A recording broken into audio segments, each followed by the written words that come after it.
Hello, everybody. Welcome back to Blue Clouds Media. My name is Nate Zion, and it's another day coming from a defeat from Kevin Cottage, where Fulham hosts Chelsea yesterday. The hopes were very high, thinking Chelsea could get their first win in a very long time. Graham Potter have gone through lots of games without winning. Who is under pressure, the players or is the coach? And I assume you may think the same way I'm thinking. You may think that it could be the coach, isn't it? But are we going to see Graham Potter being fired? Are we going to see that? We're yet to see.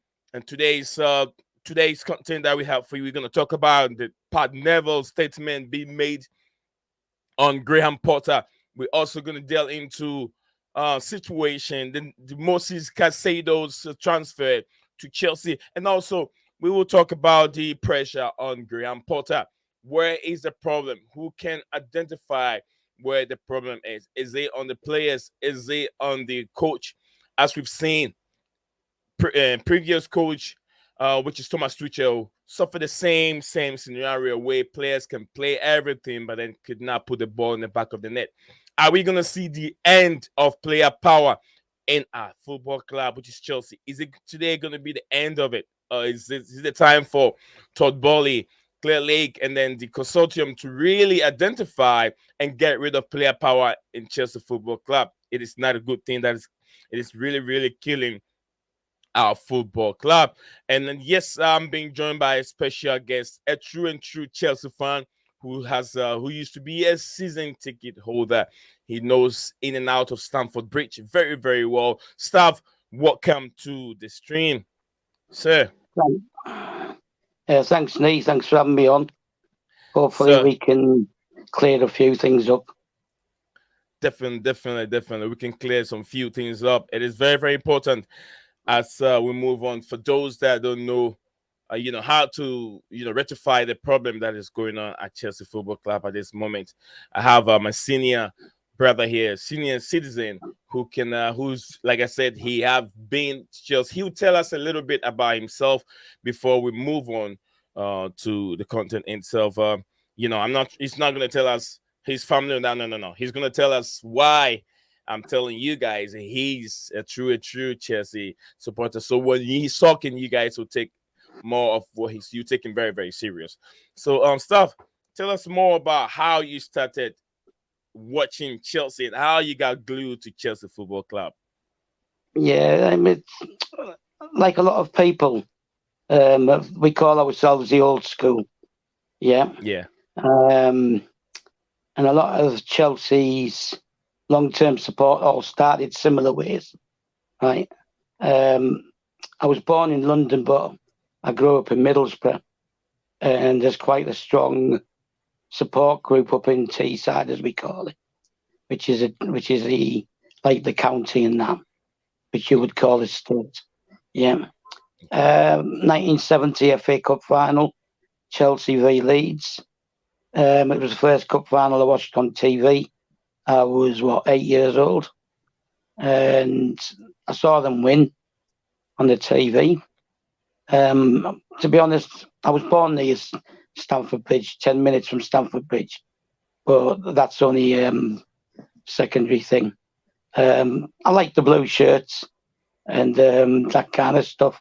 You know what you like when you're a kid. Different things attract you to a club. Yeah. But we were relatively successful for 3 or 4 years. FA Cup, Cup Winners' Cup, got to the League Cup final, although we lost that one. So, but 53 years, I'm in my 53rd year as a Chelsea supporter. So come this April, May time, be 53 years since Chelsea won the FA Cup. And a lot of support outside of London has started that way. There's a lot of people in London who live near the ground or whatever, and then there's a lot of people live in other areas of London. Some of them live in areas which are West Ham, Tottenham, Arsenal, right? And they just bucked the trend because they wanted to be different or whatever. But the 70s were a tough time because we were facing bankruptcy. From 71, we didn't win anything until 97 again. 26 years, no trophy, no European football, lots of embarrassing cup defeats, lots of embarrassing league defeats. 7-2 at Middlesbrough, 7-0 at Nottingham Forest, 6-0 at Rotherham, 5-1 at Liverpool, and some embarrassing home defeats as well. So this now, that we're going through now, is nothing because the club nearly died more than once. And on one occasion, we were basically one game away from going down to the third division, as it was then, which is the League Two now. So we've not always been like a massively successful club. And if Roman Abramovich hadn't come in, we would have basically gone bankrupt. So people need to take a step back. I would advise people who support Chelsea, even the newer fans, find out a bit about the history of the club, like the last 2-3 decades, so you can have a better understanding of what went before. And but in the current situation, all I can say is get patient, right, and just take a step back. I was actually at the game the last time Fulham beat us in 2006. I was actually there. So, and we were champions that season. Yeah, we were champions. The thing is, this is the Premier League. It's not an exaggeration. It's the best and toughest league in the world. Right, that's why more and more foreign players want to come. Obviously, there's a lot of money in it as well. But we need to rebuild. We need to restructure. Right, people who don't like Bowley and Clearlake, right, they were Roman's choice. Right, you have to trust in Roman. It's his. He started the process. They had many meetings, so they would have told him what the plan was and how they were going to do it. Because everybody who was interested in putting a bid in, or Marina would have, and Bruce Buck and Petr would have had discussions. Every prospective buyer would have had to explain what their plan was. Can you hear me? Yeah, I'll get back to you in a minute, but I'll let me know what let me explain a little bit to the viewers, everyone that is watching the show right now. We have like I say, if you're just joining us, do not hesitate. Please like the video and also share the video on any platform that you found yourself, any social media platform that you found yourself, and also do not forget to keep your bell notification icon active. What we're doing now is I have a senior citizen with me, a true person of a Chelsea fan who used to be a season ticket holder. He'd been in and out of Stamford Bridge, just like he goes in his house and comes out. He watches almost every game. He's seen it all. He's seen it back in the days when Abramovich wasn't there. You've seen it back in the days when Chelsea has been humiliated, Liverpool taking 7-0 and all that heavy scoreline. He have seen it all. So I brought him on the show today so he can elaborate and educate some of us young fans who haven't seen those difficult days when Abramovich wasn't there and what is going on at this moment, so we can understand and really come up with solutions and see where the problem is coming from, whether it's from the players or whether it's coming from the coach. So Chelsea fans would know how to take things easy. Back in the days, like you said, we were not a winning team. We're not winning everything at that time, in his time. But he's trying to give us a picture of what those days used to be and what it is now at this moment. So if you're just joining us, I have here staff who has been a season ticket holder, a senior citizen who knows much of the history of the football club and is taking us through it. So we'll come up to the point. And also Pat Neville. If you guys don't know Pat Neville, a former Chelsea legend who Neville. Nevin. Pat Neville. It's Nevin. Yeah. It's Nevin. No, it's Nevin. Nevin, he's played for Chelsea. He's a legend of the football club, and he knows much more. And he put up a statement also regarding what is going on at the football club. And also Moses Caicedo, also another player being linked with the football club. We need engine, we need men in the midfield, and also Potter under pressure. Potter's still under pressure. We will come into that and talk about it. So if you're just joining us, with 12 of us, put a like on the video and let me go into the comment section below and see what we have there. Read a little bit of the comment and then I'll let staff continue with what he was saying. So this is Kim. So he says, hello everyone. Big up to you, Kim. So this team is finished, as he said, and also says, sell them all. I'm tired. Chelsea is like me. So yeah, this is what Kim So said. Girls to with girls too many loses. Okay. This is I think a little bit more personal. He said this is from Blue Clouds Media. That is from me. And a big up to you, Noradin. He said Noradin Sadiq. Big up to you, and let me know where you're watching us from. If you're just joining us and you've never subscribed to this platform, you can subscribe and also keep your bell notification icon active. We got 12 of us, and we can get more than 4 likes. You only got 4 likes. We can get more than that. If and big up to you, I123, love you. She said, hello, my brother, joining you live from home today. Unfortunately, I will spend my days off trying to feel better. Hope all of you are joining today.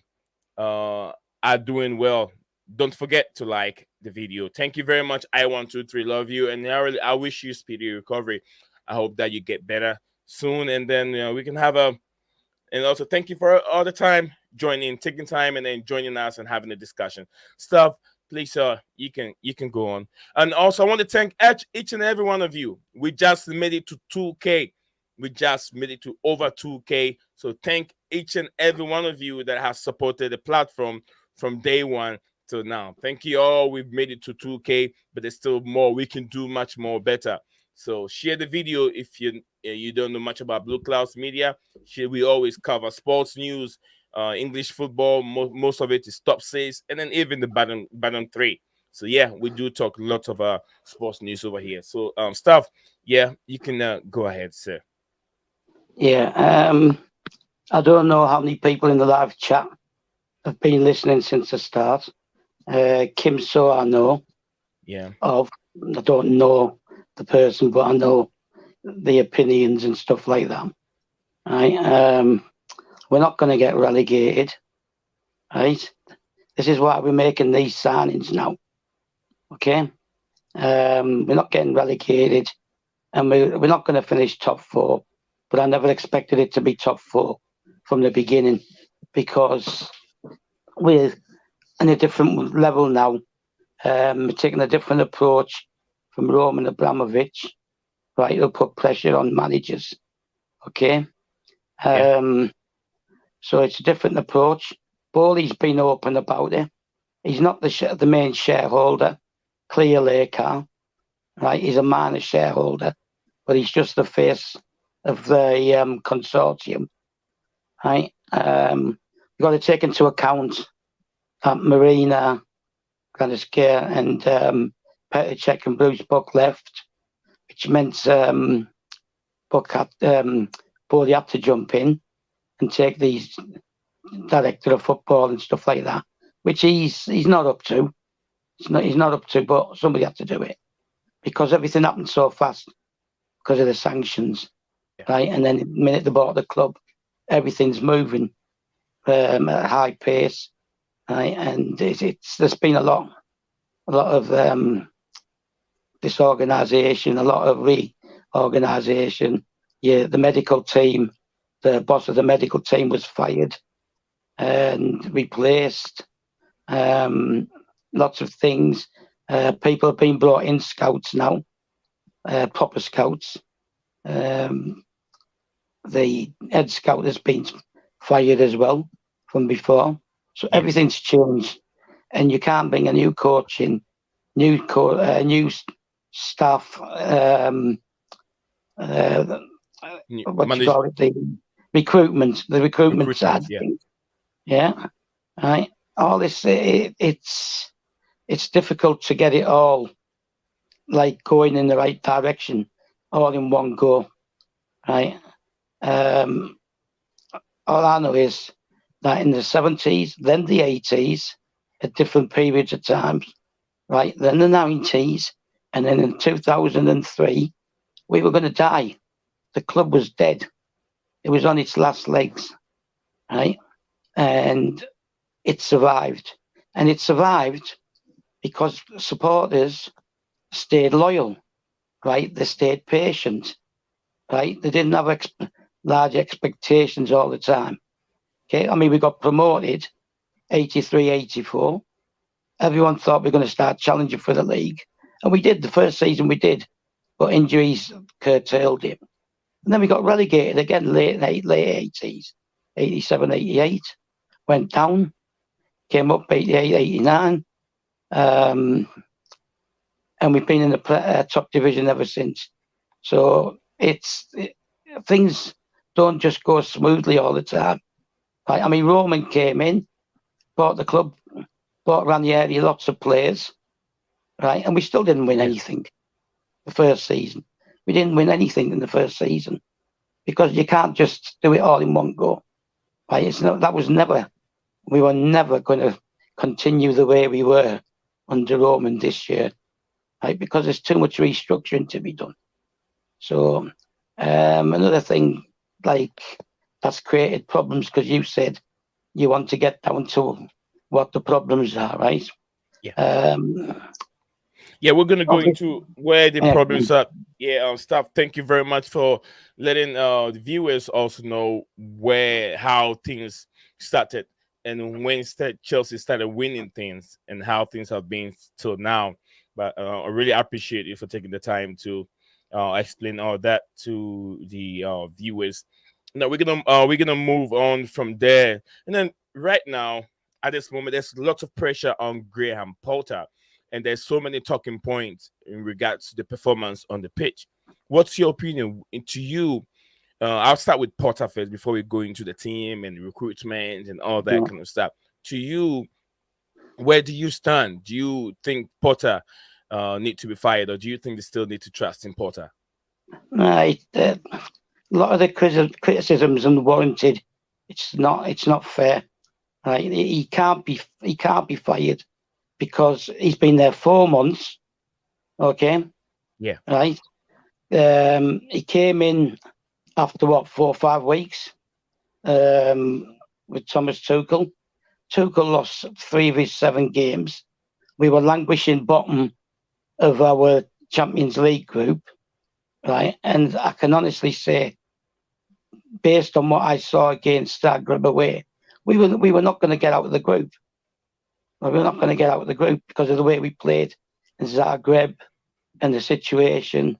And I think Tuchel, the way he did his interview after the game, I don't think Tuchel would have got us out of the Champions League.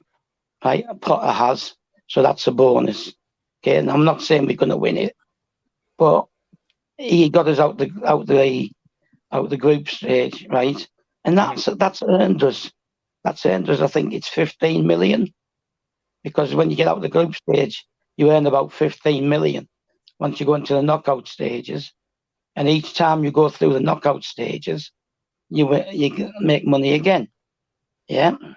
So basically, he by getting us out the group, he's earned us his salary, the equivalent of his salary, right?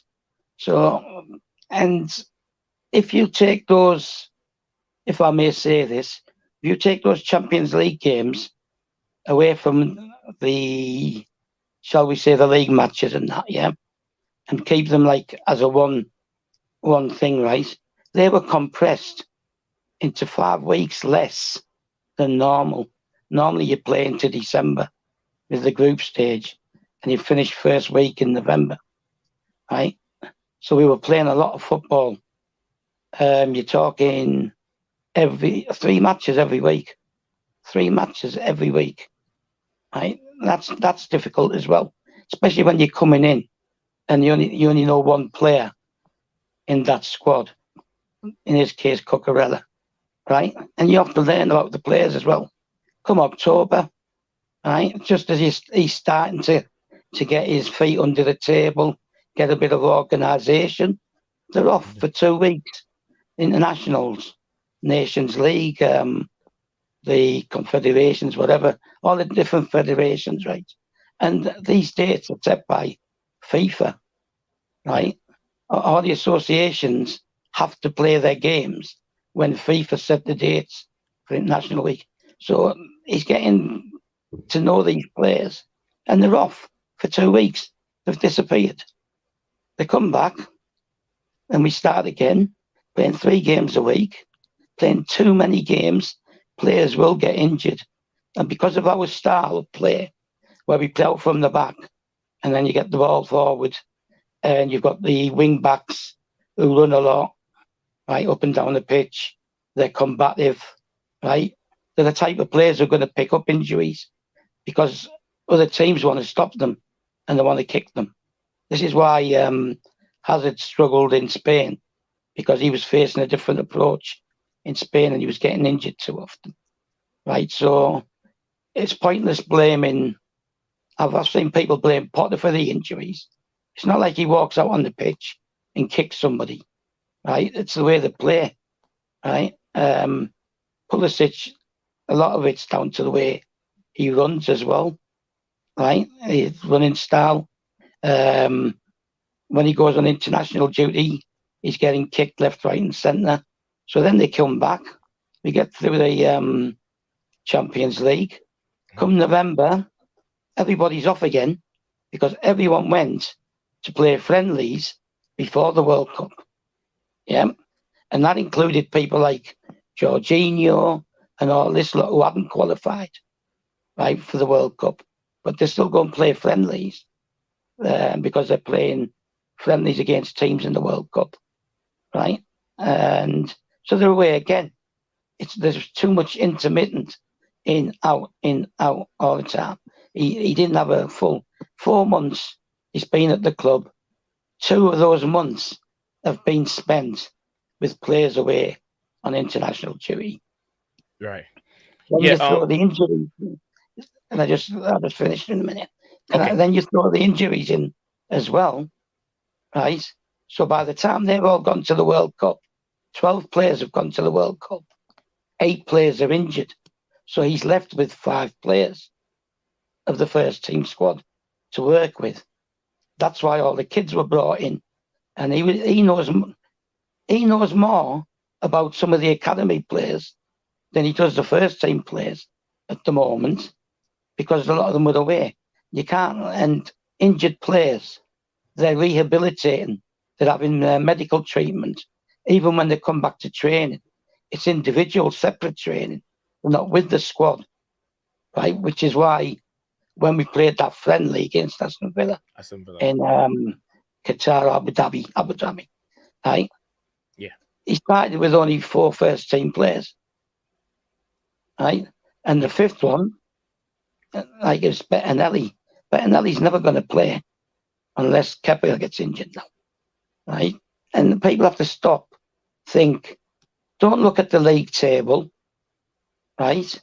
Don't look at the league table. That's nothing, right? It's an important aspect for fans, I get that. But you can't base everything on that league table. You have to take everything into context. Internationals, injuries, the fact that he's just come in, right? And one other thing I want to say, it's been, and I've detected this, right, by going on social media, right? And it's not just the worldwide fan base, it's some English fans as well, right? There's a snobbery. Do you understand the word snobbery? No, sir. Right. It means that you think somebody's not good enough. Okay. They're beneath. They're beneath you. But in the case of Chelsea, they believe that he's beneath. Oh, I get the it. club. Yeah, snobbing you. Yeah. Yeah. He's not good enough for the club. Right. So what I want to say is this: before Thomas Tuchel went to PSG, yeah, he spent 8 years before he won his first trophy in Germany. Yeah. Now, in the meantime, Potter is in Sweden. He's got an amateur football team down in the 4th division in the depths of Swedish football. And in consecutive seasons, he's took them from the 4th to the 1st division. He's won the cup. Yeah. Then he's gone into the Europa. He went to the Emirates Stadium, Arsenal, beat Arsenal in the Emirates Stadium, right? But everybody only looks at him at Brighton or Swansea, right? They don't realise that he's done something before that in difficult circumstances, yeah? And then the thing is, now they're saying, no, but he's only managed Brighton, he's not good enough for Chelsea, he's not big enough for Chelsea, he's not this, he's not that. Well, Thomas Tuchel had only managed Mainz, yeah, before he went to Dortmund. He won 1 trophy at Dortmund. He's succeeded Jurgen Klopp. He followed Klopp. Basically, they followed a similar route. Both were at Mainz, yeah. And then Klopp's gone from Mainz, and he did nothing. He did nothing at Mainz, right? Yeah. He went to Dortmund, and with the same team that Tuchel won the 1 cup, because Klopp built that team. He won 2 German championships, 2 German cups, a Super Cup, and he took them to the Champions League final against Bayern Munich. Now, can you imagine what it takes to beat Bayern Munich in the league twice, to beat taking the cup from them twice, right? And that's a team that Klopp built. Now, PSG didn't say, oh, well, he's only won one German trophy. He spent most of his career at Mainz. They still gave him the job. Stav, whilst you are on the Tuchel and then Jurgen Klopp, where they're all coming from the background where they came from before they were able to win trophies at these big clubs. I'm giving you the background. The background, right? Yeah. I'm just saying, whilst we are on it, let me acknowledge we got more people joining and going in and out. So whilst they join, I want to acknowledge them. So we can continue so they know what is going on at this moment, because some are joining in a little bit late and they might not know. So yeah, like I said, let me continue from Herbert said he's Potter in. That is understandable. Potter has to be in my opinion. There's no rush to get him out in just 4 months at the football club. Herbert said that I want him to do well, but even when all our players are fit, I don't see our players respecting him. He is a good coach, but Chelsea and its fan base are too big for him, which is, it is true. The fan base are a little bit more toxic. If we could have patience, if he was a United, he would have get 3 years minimum. But at Chelsea, it's very, very different. No matter who the owner are. Understandable. Potter has got 4.5 years. I'm very sure that's how many contracts, how long he has to stay with the football club. 4.5, 5 years. You said. Yeah, there's a bit of a conflict as to whether it's 5 or 6, right? But it's 5 because the deal is worth 60 million. They're not gonna get rid of him and pay him 60 million, right? The project is different. Yeah. Okay. Yeah. I'm almost done with the. Yeah, I'm almost done with this. With the comments stuff. Someone said today Potter never lost the dressing room because he never had it. Oh, Jesus Christ. Also Trey, my brother, big up to you. He said I'm traveling to Minneapolis. Yeah, I'm traveling to Minneapolis today. Can't listen in, but like the video. Cheers. Big up to you. Trey, my brother, big up to you. Hope you're doing very, very well. And also another big brother here, D15221X. He said, big up, Nate Zion. I thought you quit YouTube. Follow you from Green Turf channel. How are you, brother? Big up, long time. It is true. No, I did not quit. I was badly injured. I was badly injured. I had to go through 3 surgeries in 1 week, so I couldn't work for 3 months. But I'm recovering. I'm doing much better than I used to be. So thank you very much for checking on me. And I really, really appreciate you, brother. I never quit YouTube. So thank you very much. Chelsea won't sack Potter. The new owners made a big decision on Potter, and they will stick with it. Whatever happened till at least the end of the season. This is coming from Bobby. Big up to you, Bobby. I hope you're doing very, very well. And the whole entire family is also doing very well. Staff, you're giving out the rundown of their whole background, and where they were coming from to be able to. If you're just joining us, please do not forget to put a like on the video.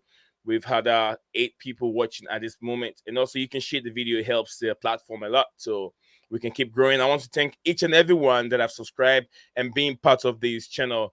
From where I was coming from, it's been a long journey. We just hit over 2K, and it's not just my making, but it's the help of you all that have shared and like and also contribute in the comment section. So thank you very much, and I really appreciate it. We keep growing. We don't stop from there. It's a little bit of hard work, but then we still keep growing. Thank you, everyone. Like I said, we are over 2K at this moment. I just started streaming. I never streamed for 8 months. I just started streaming, and with God being on my side and He being protecting me. Look, I'll say this. It's a little personal, but a surgery that I went through, the surgeon said he's done 32 of these surgery, and only 3 people are able to start working, and I'm one of them. So I'm very, very grateful. And like I said, every day when I wake up and see myself being alive, I always say, thank you, Allah, and thank you, God, for whatever He's done for me. I cherish life than even money. Money is nothing. There are so many people that have died on this planet with all the money, all the gold, and everything, but when they die, they don't take any with them. So that is not it. We are on this platform. We're just creating. We're not creating enemies. Where you're creating friendship and also love. We're building a community. So everyone is free to join if you want to. There's no discrimination, but then love. So thank everyone that has been part of this platform. I want to also welcome my big brother here. Okay, DI521X said that's awful to hear from awful to hear, bro. Hope you will keep doing your thing. Best of luck. Thank you very much, my brother. Thank you also following back. This is why you haven't seen me for 8 months, and I just started streaming for almost about a month now. And from 900 to 2K, it means that I'm doing something better somewhere. Even though someone would say you're not doing something better, I'm doing something better. That's why the subscription have gone high from just a month, from 900 to 2K. So I want to thank everyone that has been part of it. He says, I'm not a Chelsea fan. I support United, but keep hustling, bro. Yeah, I support. We have Herbert. If you look in the chat, I have Manchester United fans. I have Gunnar who is Arsenal fan. They are fans that they support this platform. You don't have to be a Chelsea fan because I give news that relates to the top 6 and then the Premier League. That's the most important thing. If you're a football fan and you support good football, you want to hear news about sports, not just a specific club. So that is what I'm all about. So thank you very much, my brother. And then Herbert, welcome to the stream, big bro. Sorry, it's Ryan.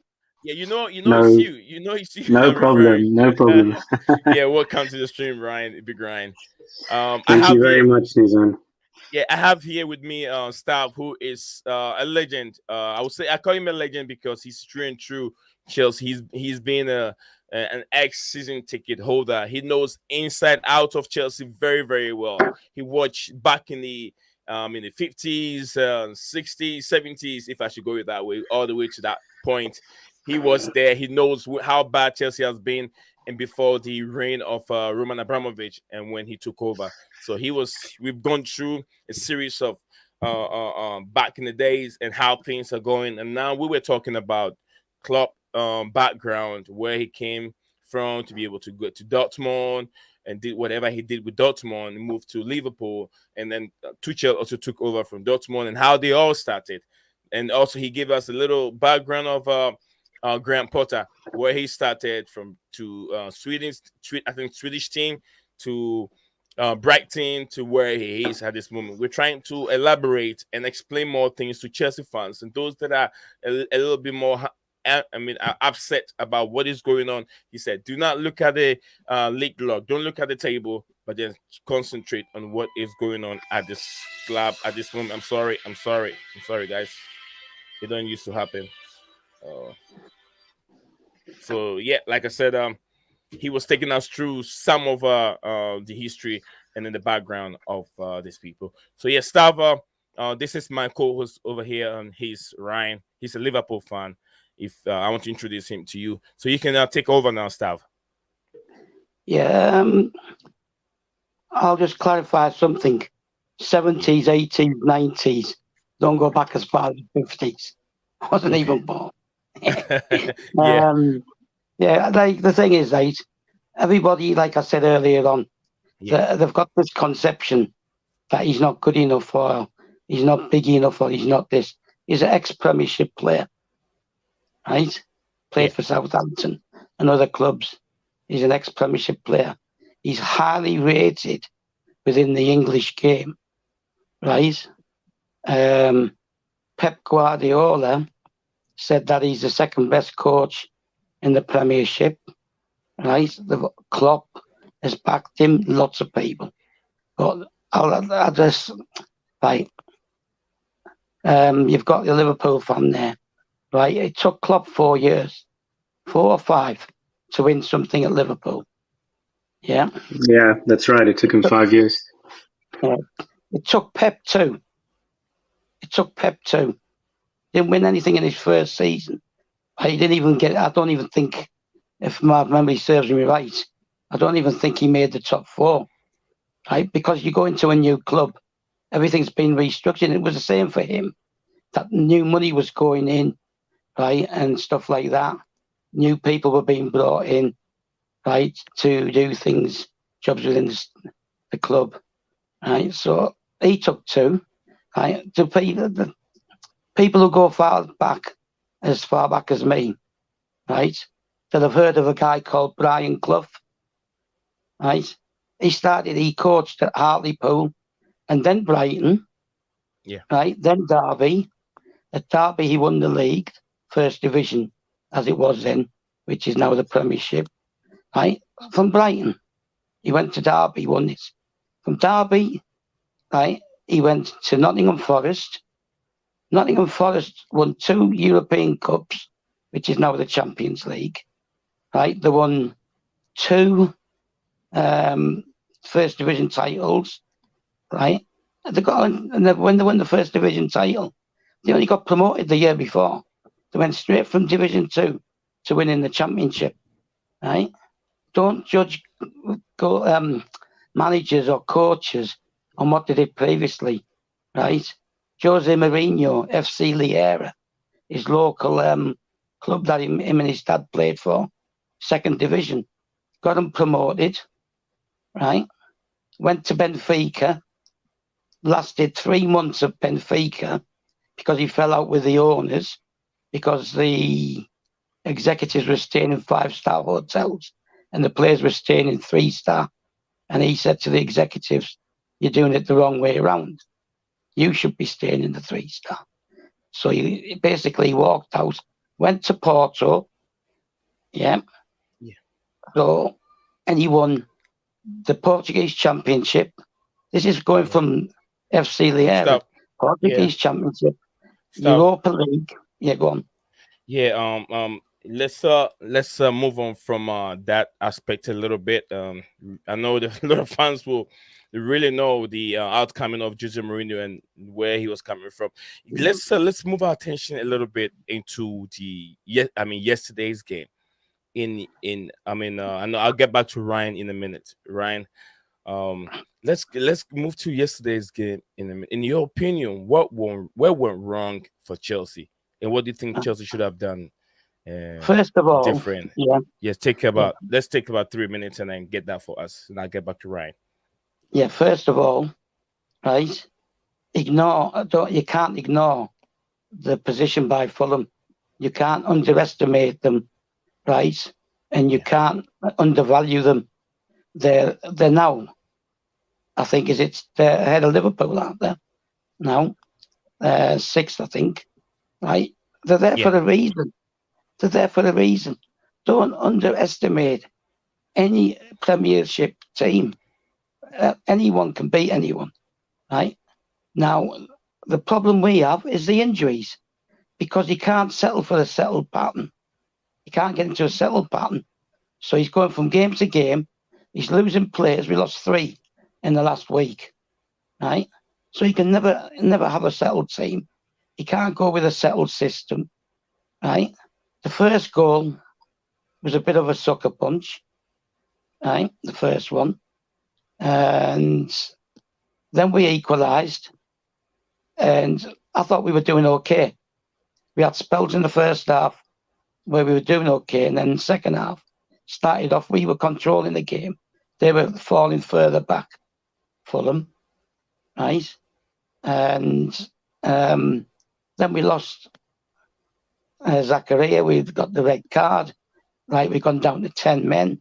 It's very, very difficult to hold out with 10 men against a team that attacks. They're on high form pressing. too.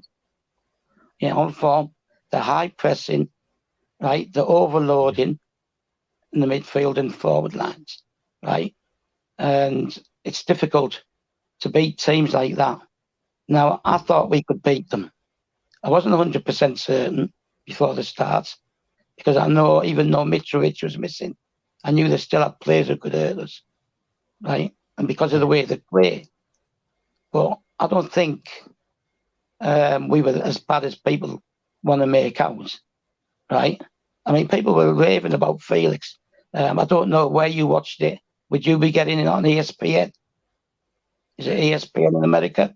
No, I'm from a Peacock. Peacock. There's another channel called Peacock, American streaming service. Yeah.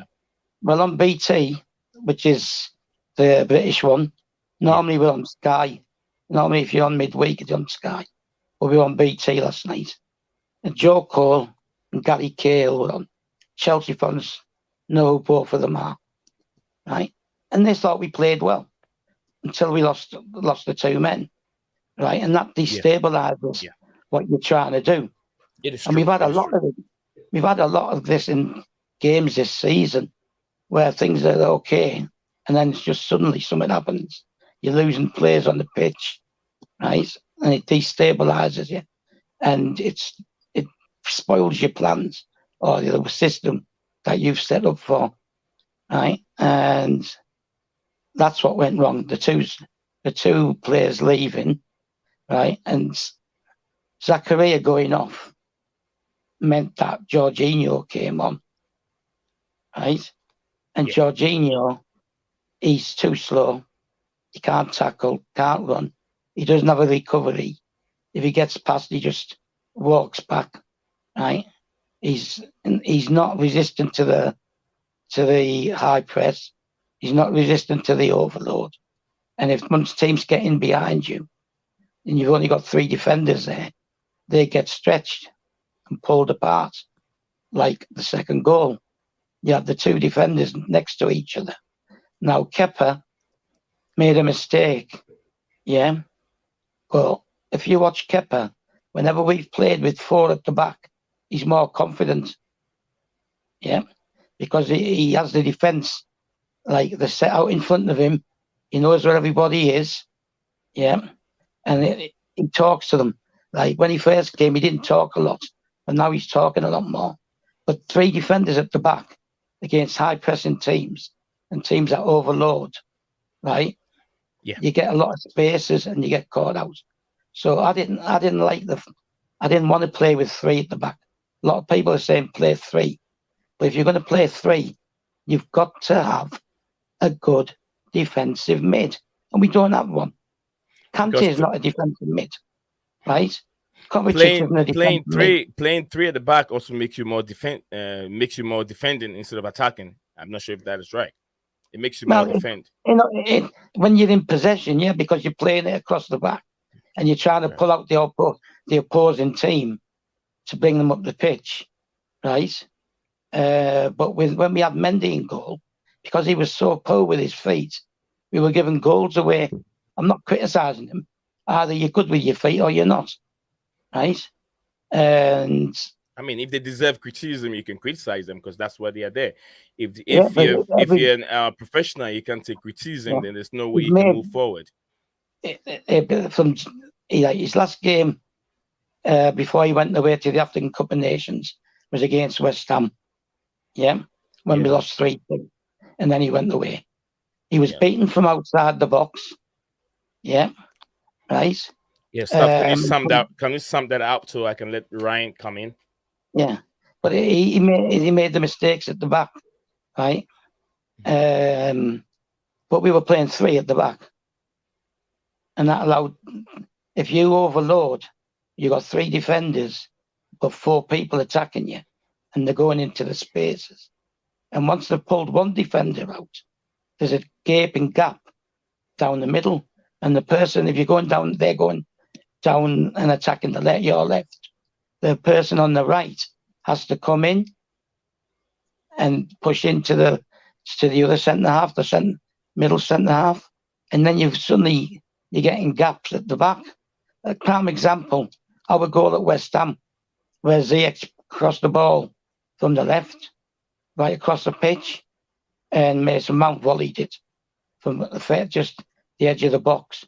That's a prime example where defenders get pulled away, because they're playing three at the back. So this, for me, and you got wing backs who get caught up the pitch. Right.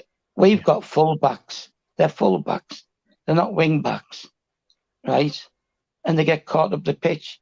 So then that's it. You're being overloaded all the time. Just play 4. You've got 4 defenders there.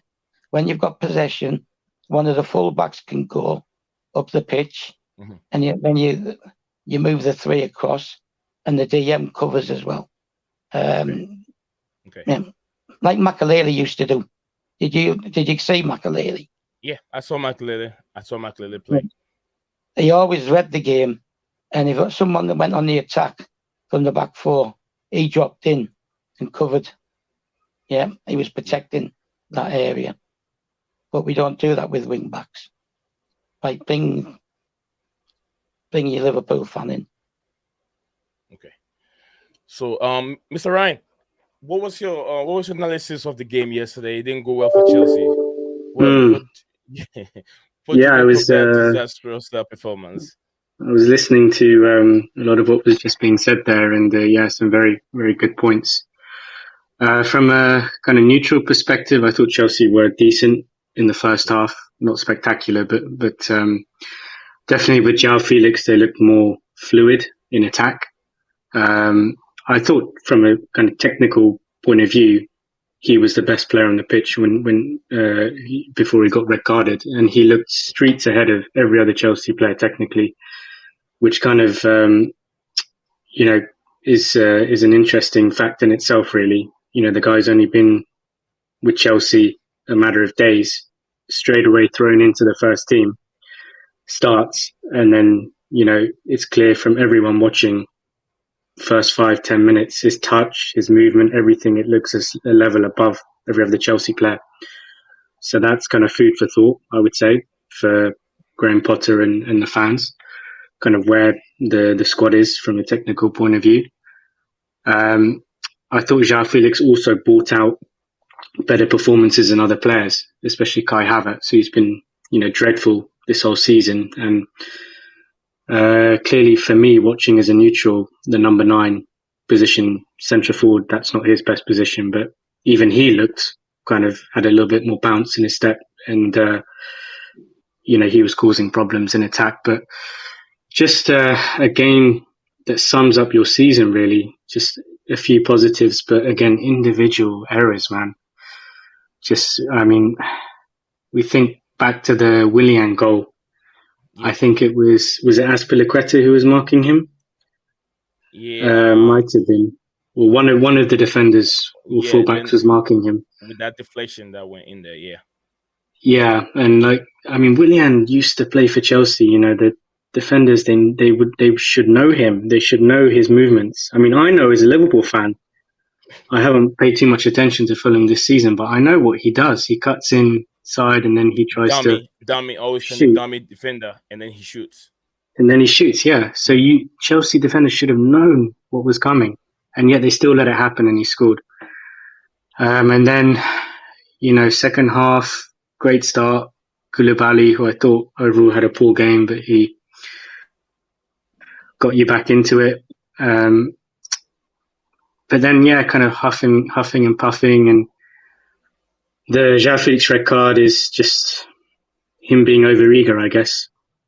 He had a poor first touch, probably the only mistake he made all game.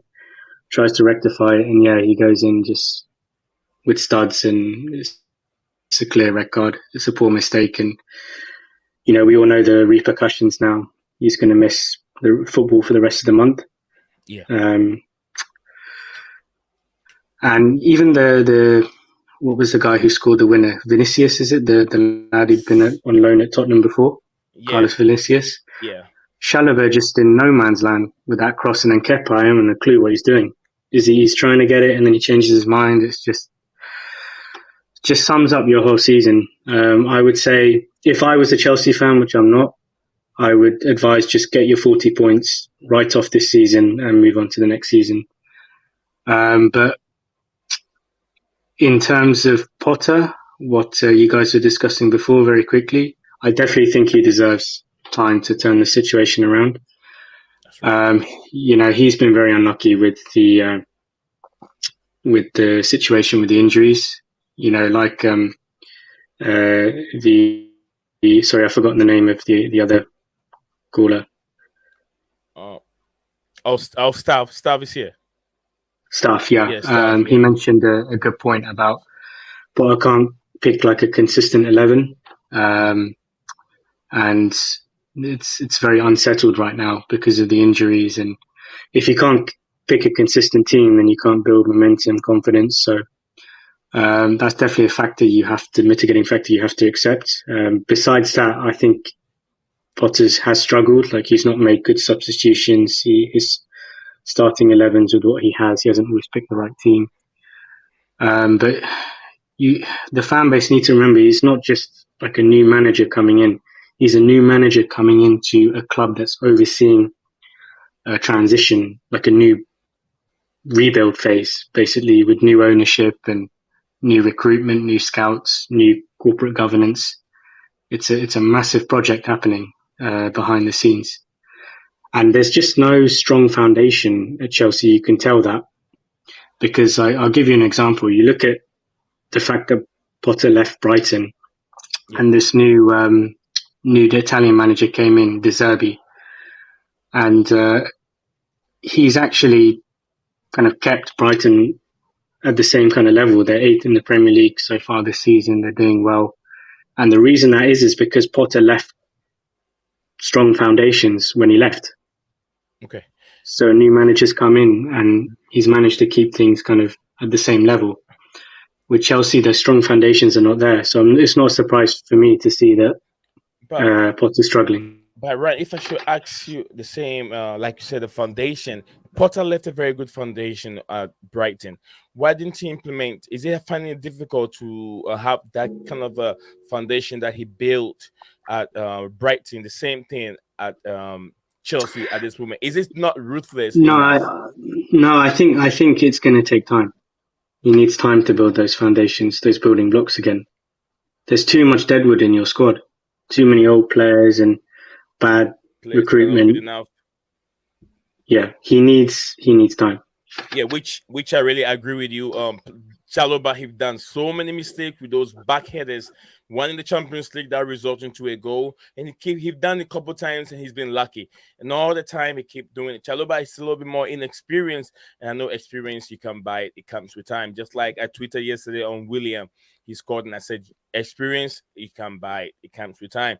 So yeah, we're talking about the performance of the team yesterday, and Graham Potter is under pressure.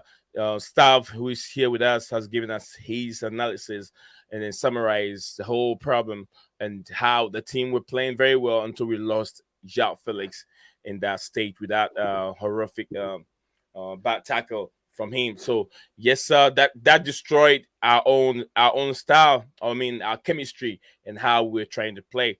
But then I'll say that even in the first half, we should have get more goals. We should have get almost about 3 goals, but then 3 or 2 goals, but then we couldn't finish. That has been Chelsea's problem since the days of Lampard. We can create so many the passes, but then we can't score. The decision making up front has been a big problem till now, and even Potter took over the same thing. You can't score many goals. Even when Potter was losing, the guys can create but can't score. What is the problem going on? It looks like Aubameyang will be leaving the football club because Potter, his style of football is what Thomas Tuchel likes, but it doesn't really work well for Graham Potter, and he's being cited.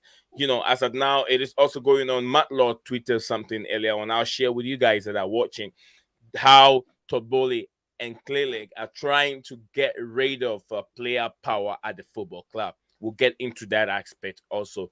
Staff, is there any more you want to add to it before we move on from the review of the game and go and tackle other issues?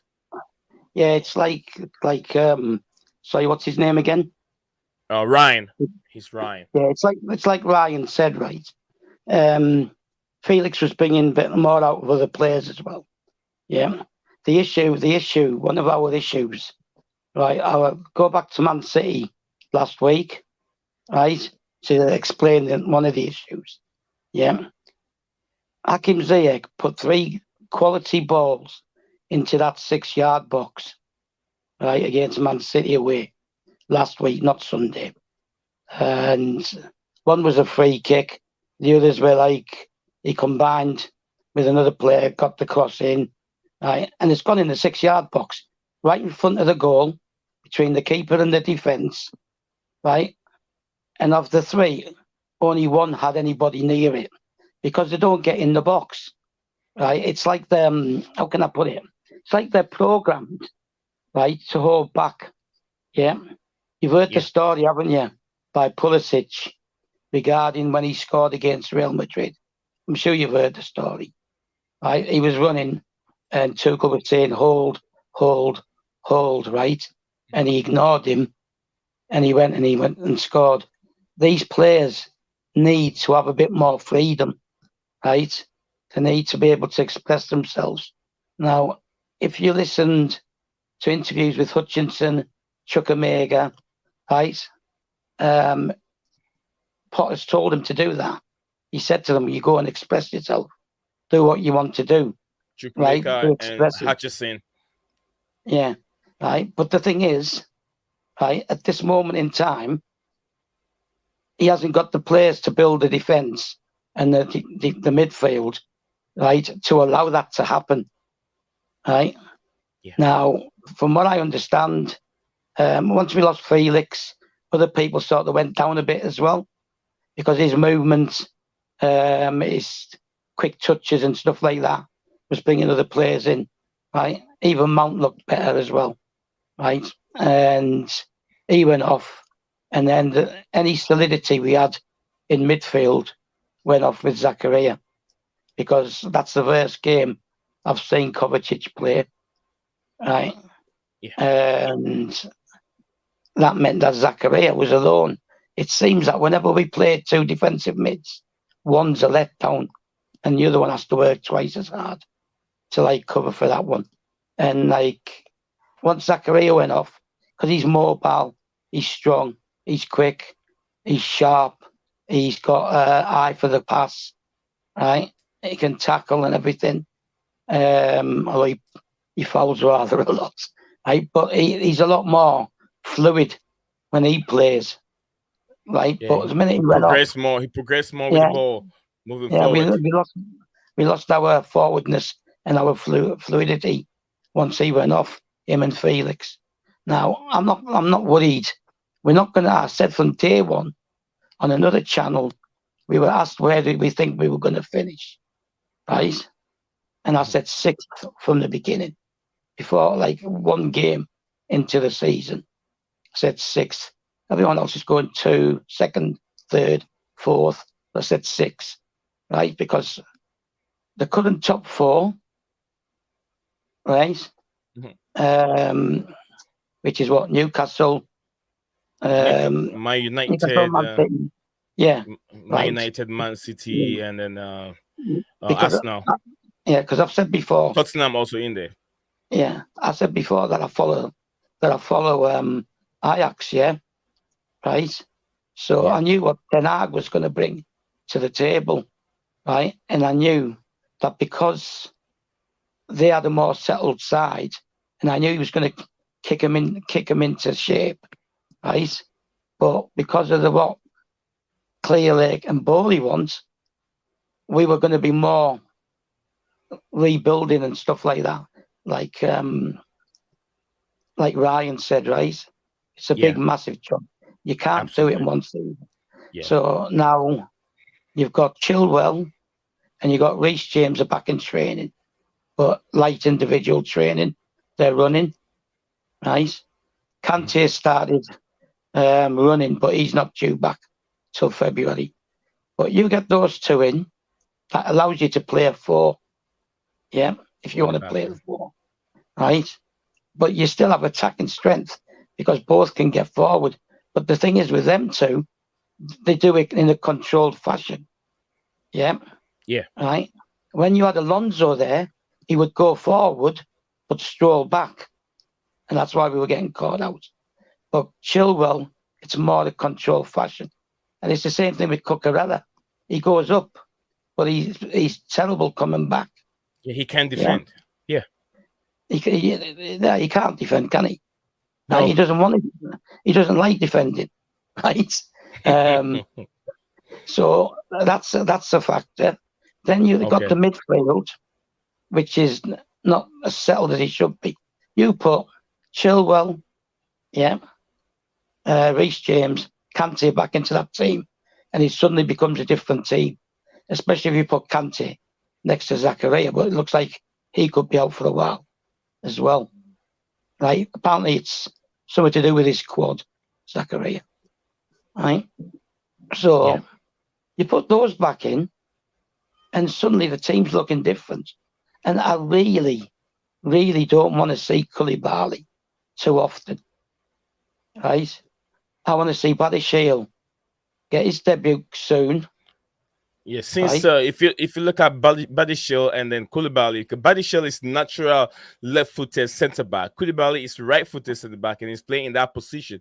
So there's always a high possibility that he's not going to do the job as much as a natural-footed centre back would do. So you want to sum that up so we can move on to other department. I want to say big up to I123 Love You. She said, what a horrible start with Chelsea FC yesterday. Joao Felix sent off with a red card just an hour into the game. What a nightmare. Do you think we can recover with Potter in charge? For now, we can recover. It's a matter of time. We have to give Potter some time to be able to understand the team, and then we will be fine. Shout out to my big brother here. Yeah, Phantom of Minute Topic said I made money betting against yesterday. Yes, you did it. Yes, you did it. He bet against Chelsea yesterday, and yes, he made money. I have already rolled that into Crystal Palace against He's Chelsea. A Fulham fan, isn't he? Yeah, Me? Phantom's a Fulham fan. He changed teams. Yeah, right? He's a Fulham fan, yeah. Like you can't do that. You support one team and you stick to it. Right? It becomes part of your life. It becomes part of you, and it's in your blood. I'm sure Ryan. He supports Chelsea, and then he supports lots of the London team. And then he bet against Chelsea yesterday. He said, Bobby, I'm now fully Fulham. Oh, he's telling Bobby that. Okay. Yeah, he said he's now fully Fulham because you're not a good Chelsea fan. You're not a good Chelsea fan, but don't worry, we still love you. He was a Dortmund fan before he was a Chelsea fan. Jesus Christ, how many teams does he support? Okay, he's touring Europe, isn't he? Ryan and Stav, I want us to look at this statement coming from the Telegraph this month. This is Matt Law. He is a correspondent and he reports lots of news and very, very, very trustworthy and accredited journalists out there. And he reported this to the January 13th, January 2023 today. And he said, Chelsea staff face clear out threat to end era of player power. It's something that we've seen happen with Chelsea many, many times. So this is the era that Todd Bowley, as he stated over here, Chelsea underperforming. Let me zoom this in a little bit for the viewers. Since Chelsea underperforming stars are facing a fight for their future, with the club owners planning to overhaul the squad and end the era of player power at Stamford Bridge. While previous owner Roman Abramovich repeatedly backed Chelsea's players over his manager, the Todd Bowley Clearly Capital ownership are desperate for head coach Grant Potter to turn around the alarming slump and succeed. So is he the era? And I'm going to start from Ryan. What do you make of this statement that I just read, Mr. Ryan? Oh, I haven't. But player power is a kind of contentious topic. I remember I think it was John Terry. He was interviewed years ago. No, not years ago. It was last year, I think. And he was asked about player power at Chelsea during his time. And he said it was a myth. It didn't exist. Now JT is a very kind of, he's a Chelsea legend, former captain. I would, certainly believe the words that he's saying. But you do remember back to when Mourinho was sacked, I think for the second time, was it? Yeah. We all remember that banner from the fans. the Chelsea rats and Hazard and Fabregas, and they were the ones that had allegedly, spoken to Abramovich and eventually got him sacked. I think Diego Costa was the other one. If there is player power problems at Chelsea, then they need to nip it in the bud, and ultimately the power needs to be with the fans and obviously the manager. But for me, it's and sorry for going a little bit off topic. It's all right. I'm just kind of more broadly speaking worried about just all the decisions that Todd Bowley is making. They're not paying off. If you just look at them one by one, sacking the medical team in the summer and then bringing in, the consulting firm, and the effect that's had. It's just resulted in all the injuries. Sacking Tuchel and bringing in Potter. Okay, I've said he needs time, but short term, it's been an abysmal decision. You can argue most of the signings he's made haven't worked out. And then he got rid of most of the scouts and some of the key recruitment people as well, hasn't he? And he's hired appointed new people. So, there comes a point where you have to point the finger at Bowley and say, so far, judging his ownership, it's been pretty poor. And this is a guy who I don't think has much knowledge of Premier League football, or probably football in general. So I would definitely question that. I think definitely the sacking the medical staff, and there was one guy in particular, wasn't it, the physio? Yeah, Thierry Laurent, who was the head physio at Chelsea, for like years and years and years. They sacked him via Zoom. I mean, how disrespectful is that to sack somebody via Zoom? A guy who's been your head physio for 17 years. It's only Chelsea you can hear these things. That why they can even sack you on cell phone by text message. So it's happening. It's only Chelsea. And your medical chief as well, Paco Biosca, he left as well. And the report I read in the Daily Mail the other day was that this is what the players think are the reason for all the injuries, the injury crisis, is that they were too quick to fire these key medical people. And you're hearing stories that, like for example, Fofana, he has to fly to the US to see a specialist for his injury. There's nobody here in London, part of the Chelsea medical setup, that can attend to him. The thing just sounds like it sounds like a mess. It really sounds like a mess. And I know Potter alluded to it today because I listened to his pre-Crystal Palace conference. He said that there is some kind of medical review happening right now, isn't there? It is. Where they're reviewing the injury crisis.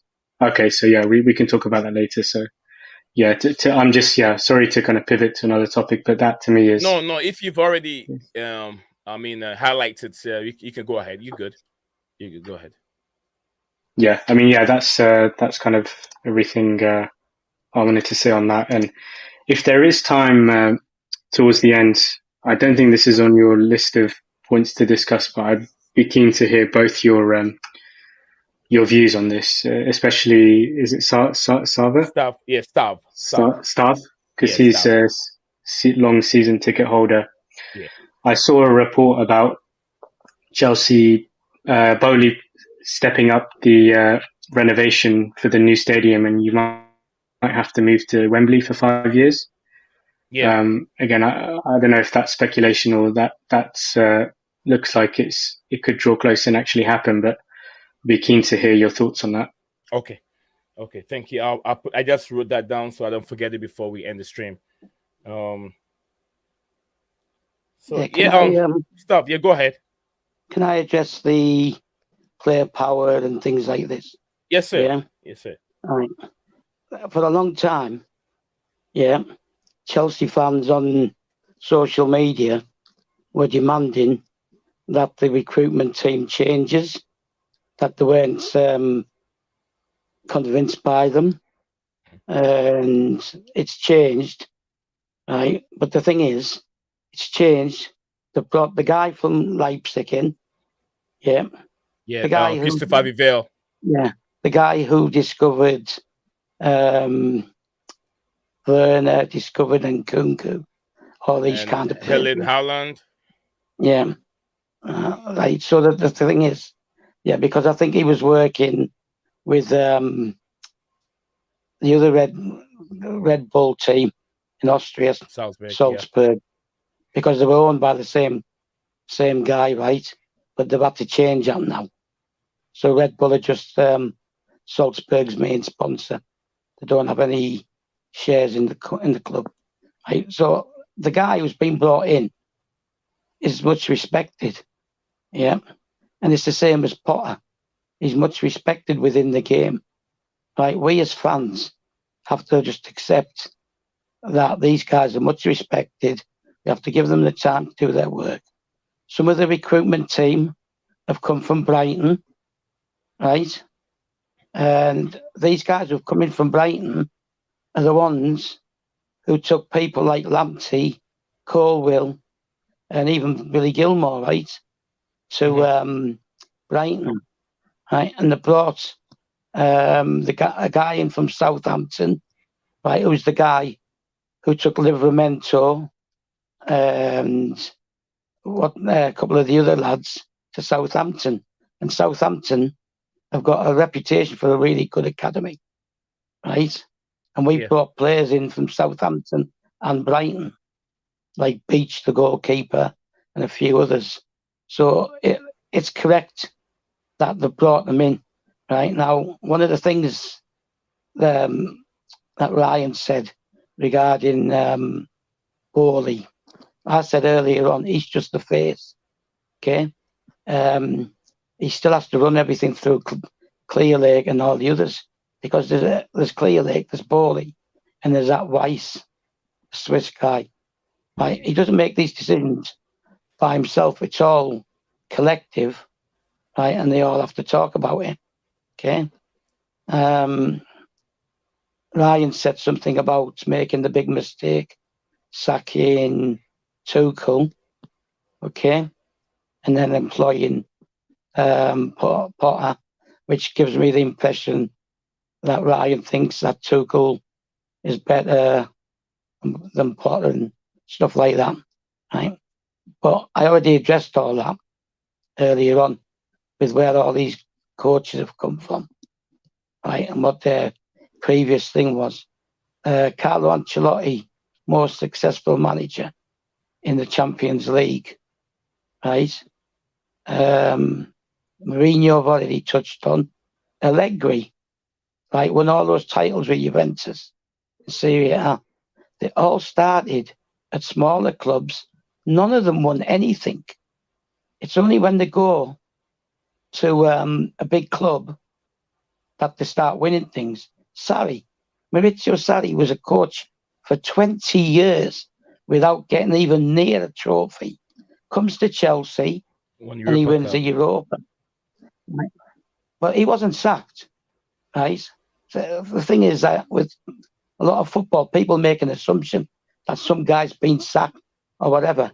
He came in because he couldn't go from Napoli direct to Juventus, because he would have got too much abuse in Italy. So he's come to Chelsea, he's accepted it. They thought he was coming for 3 years, right? He's done that, and then after 1 year, he wants to go to Juventus. So basically, he's used Chelsea to move on to Juventus, because Marina Ganesquer did everything she could to try and keep him at Chelsea, right? But he obviously knew there was a ban coming as well. So he just left.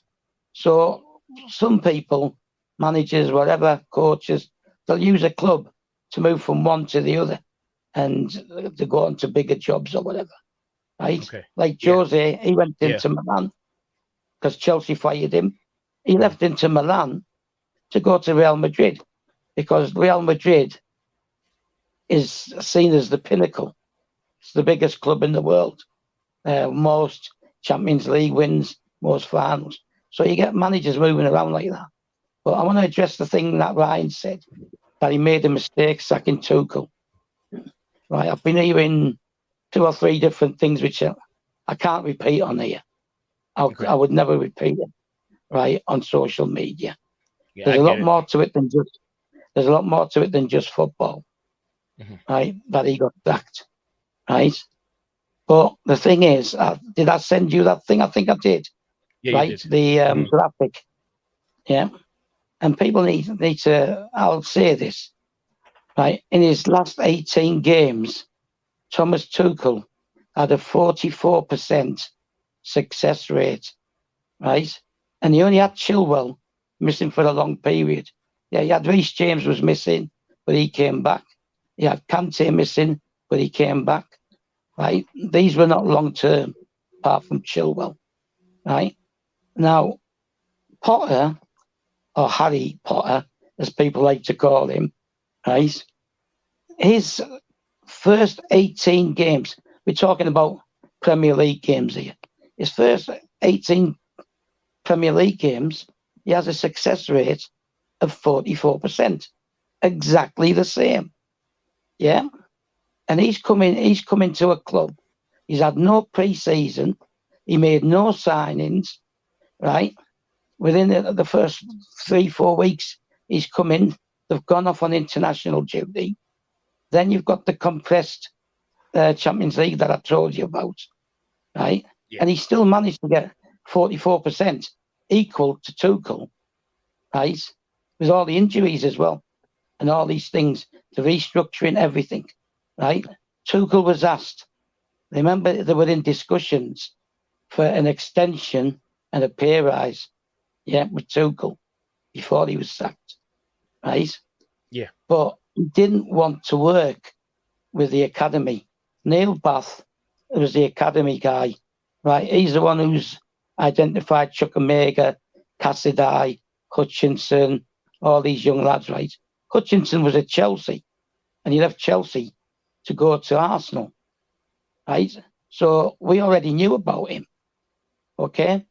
Right? And this is what they wanted him to do. They wanted him to work more close with Neil Bath, the directors of football, the scouting team, all this stuff.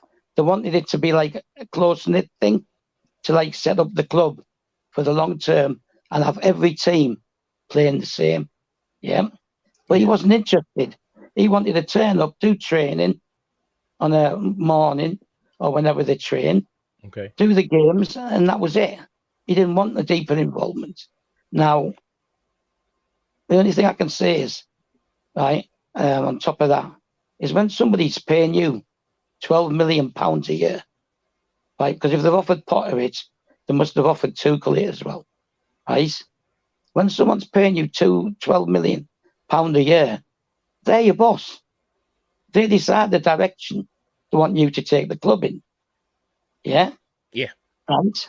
So I didn't say to Potter, you're coming in, we want top 4 and we want trophies this season and every season. That's not what they've told Potter to do. But stuff, if you say someone is paying you that money to do a job, although that person is your boss, and the person hired you because you're a professional person, you know what in aspects of your position, the job that you're doing, you know much better than your boss. Why wouldn't you? No, I get that. I get all this. That he's got the experience of coaching, managing, all this stuff. I get all that, right? Yeah. If you go back to when we were discussing earlier, right, the 90s, 70s, 80s, right, we didn't have coaches. There were managers, okay? They talked to players. They discussed contracts, terms of contract. They discussed the transfer fee with the other club. They went back to their director, said he wants this, they want that, and the chairman decided whether that was going to get paid. And that's what Ferguson did. Okay. That's what Wenger was doing. Yeah, Stav have said a lot. Stav have said a lot And if I give him all day, he won't stop. He will talk I and talk won't and stop. tell everyone everything. Stav will say everything he knows about Chelsea Yeah, Football Nazarin, Club. I just want to Yeah. quickly just clarify that point. Yeah, forgive me if it was misinterpreted. No, you're right. I Go ahead. definitely wasn't saying that I definitely wasn't saying it was a mistake to sack Tuchel and hire Potter. I was more just getting at the fact that decision hasn't worked out so far. Okay. But I am aware, yeah, kind of what was just said, that there's so much more to that decision. You know, Tuchel had won the Champions League like a year or two, this season or two before. You know, you don't, and he's an elite manager. You don't just get sacked just like that.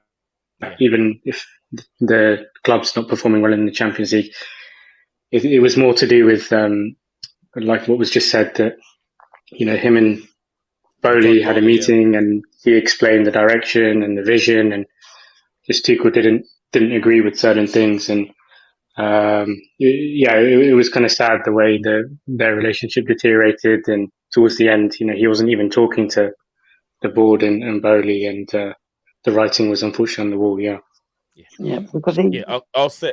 Okay, go ahead. Let me read a little bit more comments. Secondly, I want to compare. Yes, sir. Tuchel with Klopp, right? As Ryan's a Liverpool fan. Do that real quick for me so I can read some more comments. We're talking elite managers, yeah. I told you the German record of the two managers, right? The difference is Klopp, right, took Liverpool out of the group stage, took them to the final, and he won the final. Yep.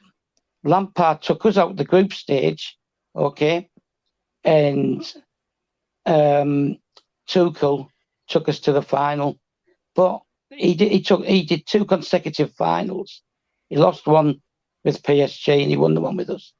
But both of those Champions Leagues were in empty stadiums, right? They were in neutral stadiums. It was a whole lot easier to travel away because there was no fans, right? A lot of them was on neutral stadiums. Real Madrid was on their training place, right? And it's a totally different kettle of fish from going in. Now, I admire the win that we got in Madrid because it was in a full stadium. Yeah. And you have to applaud that one. But I don't want to make it like, for me, Pep Guardiola is elite. Jose was elite. He's gone back a bit because he's too set in his ways. Right? Klopp's having problems now. Big mistake. Not replacing Mane, right? But for me, he's an elite manager. Took him 4 years, but he's won cups, he's won the Champions League, he's won the league. That puts you ahead, right, of someone who's won the Champions League. And in our history, no other coach has lost 3 finals. None. Not one. Right? And Tuchel did that without even scoring in those 3 finals. So for me, he's a good top manager, but I don't view him as elite. Okay. Just Stav said Tuchel is a good manager, but he don't view him as elite. Everybody has his own opinion. Ryan might see him as an elite manager. Someone will see Graham Potter as an elite manager. To me, I don't see him as a elite manager at this moment in time until he do some wonders with Chelsea Football Club. Then I can see him as an elite manager. You get what I'm saying? I never said he is. No, I'm not saying you said he is. I'm saying some people might view him. Yeah, some people might see him. With the right backing, given the time, he could become an elite manager. And I said could. Okay, Stav. I have a lot of Stav. Let me read a little bit more of these comments here. It's a lot from Phantom of Many topics. It's not all that I can read, but I'll read the most important ones. Todd Bowley took last place Dodgers to award series in 5 years, which is very, very good from Todd Bowley. We know his track record. We know what he can do. Wembley is a wonderful place. Absolutely. That is what Chelsea will probably find themselves like I said, Potter needs Arteta time. Mauricio Sarri was a banker. Sarri never played football at all. Yes, yes. But yet he coached. We have so many coaches. Absolutely, even a lot of coaches that have never played football have been more successful than players or coaches that have played football. In my opinion, but if you go by research, most coaches that have top names never play football. Just never play football. Staff, when was your first Chelsea game in person at Stamford Bridge? We don't want to go into that right now because you bring so much memory for staff. Unfair to Potter, give him a year. I'm still loyal to Chelsea while they play UCL games. That is true. Havertz untouchable because he scored winning Champions League winner. No, it doesn't mean he's untouchable. No, need Zion, thanks. I appreciate it, brother. We really, really appreciate it. Thank you for being here, Phantom of Minute topic. So yeah, I think we've covered with one more thing before we can wrap this. We got two topics to talk about. Moses Caicedo's link also is growing on strong. I talk a little bit with staff about it. Then we're gonna move on to Todd Bowley's thinking of a developing Chelsea stadium, bringing everything down, and then it would take about half a decade by news. It would take half a decade, 5 years to be able to rebuild everything. So Chelsea will end up playing their game at Wembley for 5 years. So that's what is going to happen. We'll talk about that one before we bring the stream to an end. But then, guys, let's move on to one strong player that has heavily been linked with Chelsea in a couple days and a week, and now today the link is growing faster. It is Moses Caicedo. Is it a guy that Chelsea need in the midfield to help players like Enzo Fernandez if Chelsea should have him? Will it be a good replacement for Enzo Fernandez if Chelsea couldn't get that guy? I'll start from Ryan before I go on to Staff, because Staff was already on talking before we took a break. So Mr. Ryan, and I have my opinion right after Ryan is done talking. I'll come in with my opinion on Moses Caicedo. Yeah, sure. So he was one of the pillars of kind of Graham Potter's Brighton, wasn't he? Last season, he's an exciting young midfielder. He's strong, with good technical qualities. Potter knows him well, clearly. The Enzo Fernandez deal just looks less and less likely to happen. I think Benfica are keen to receive the release clause in full amount, and Chelsea seem to have done everything they can. They've even offered to pay in instalments a total amount which exceeds the release clause, and Benfica have rejected that. So this definitely looks like they're switching focus to Caicedo, and they definitely need to bring in a midfield reinforcement and somebody who I think has Premier League kind of pedigree experience and can come in straight to the team because of that void that N'Golo Kante has left in your midfield. I rate him. I think I watched one Ecuador game in the World Cup, and I thought he was very good. Yeah, he's a good player, but we always see them to be good. But when they move on from that mid-table teams and come to the Premier League, just like we've seen with Cucurella, is it going to be another Cucurella, or you think it's going to be a different scenario to Cucurella? Yeah, it's a different position, so I think you can't make such a simple.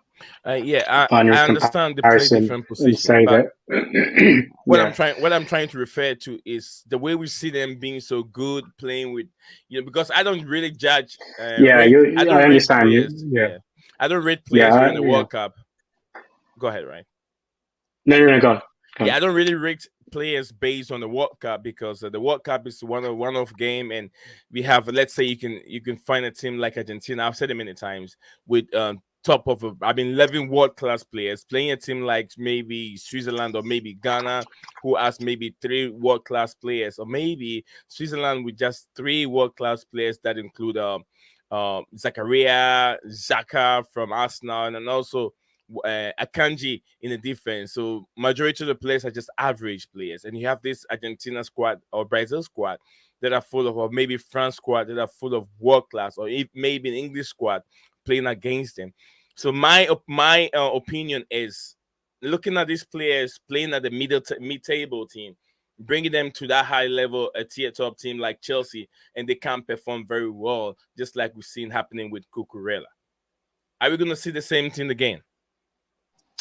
Yeah, so I've not got a crystal ball. I can't predict what will happen if you do sign him. But to me, it feels like to an extent, I'm not saying completely, but to a certain degree, the recruitment strategy so far at Chelsea has been a little bit sporadic. And, if there's a player available in the market, doesn't matter what the price is, we'll just go and get him. And hopefully that fixes our problem. Whereas Caicedo feels more like you've probably been scouting him pre kind of the takeover Bowley. I'm sure he would have been on your radar.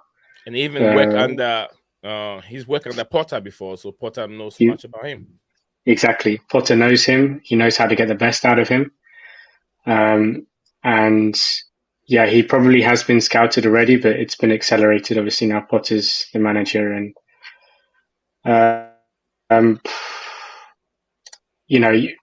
again, you have to also think about how will that impact the other midfielders. You've got who's the other one? Chukwuemeka, the youngster. Yeah, is that going to kind of suppress his development if you bring in Caicedo? Yeah, so there's a lot of considerations here, but I'd say he's a good player. He's a good player. I don't see any issue with all these signings as long as they fit with Potter's philosophy and what he's trying to create for you as a team and a style of football. If Caicedo fits the kind of profile of what Potter wants as a midfielder, then for sure go for it. Perfect. Well said, Mr. Ryan. Stav, what do you make of that, Caicedo? Let's try and wrap up this stream. Can you hear me? Yeah, we can hear you now. Were you having difficulties? Yeah, I dropped out because I'm on a mobile phone. So if you move too much, it goes off. But anyway, okay. Yeah. What I think about Caicedo, we need somebody. Right? We need someone with a bit of life, a bit of oomph. Someone who's going to bring legs. Someone who's going to bring something to the club, right? But the thing is, as we're going along now, as it stands, you've brought Fofana in, the attacker, Detro Fofana. We've brought Ballet, whatever his name is, Balichai, whatever his name is. Balichai? Yeah. Right. And we brought 3 foreigners in. You're only allowed 17. Okay? So we could only bring 2 in originally. So we've got to offload before we bring more imports in. We've got enough homegrowns, but if we want to bring more foreign players in, we've got to offload. So I'm thinking maybe Aubameyang and Jorginho go to open up spaces. I'd have him. He might not be my first choice, but I'd have him. Managers, with Ryan's team, Klopp hasn't done that. He doesn't go back to old clubs and bring players with him to him. So he doesn't do that. But Jose did it with Ferreira and Carvalho. Portuguese players, yeah. Yeah, he brought them 2 with him, and he brought Thiago Mendes. Deco. Yeah, but that was after. Deco was after. The same season, he brought 3 Portuguese guys with him. Thiago Mendes. He only stayed 1 season. But he brought Carvalho and Ferreira, and they were good servants for us, good top defenders as well.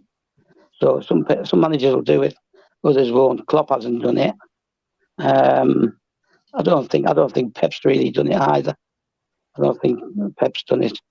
He didn't bring anyone major from Bayern Munich with him, and he didn't take anybody from Barca.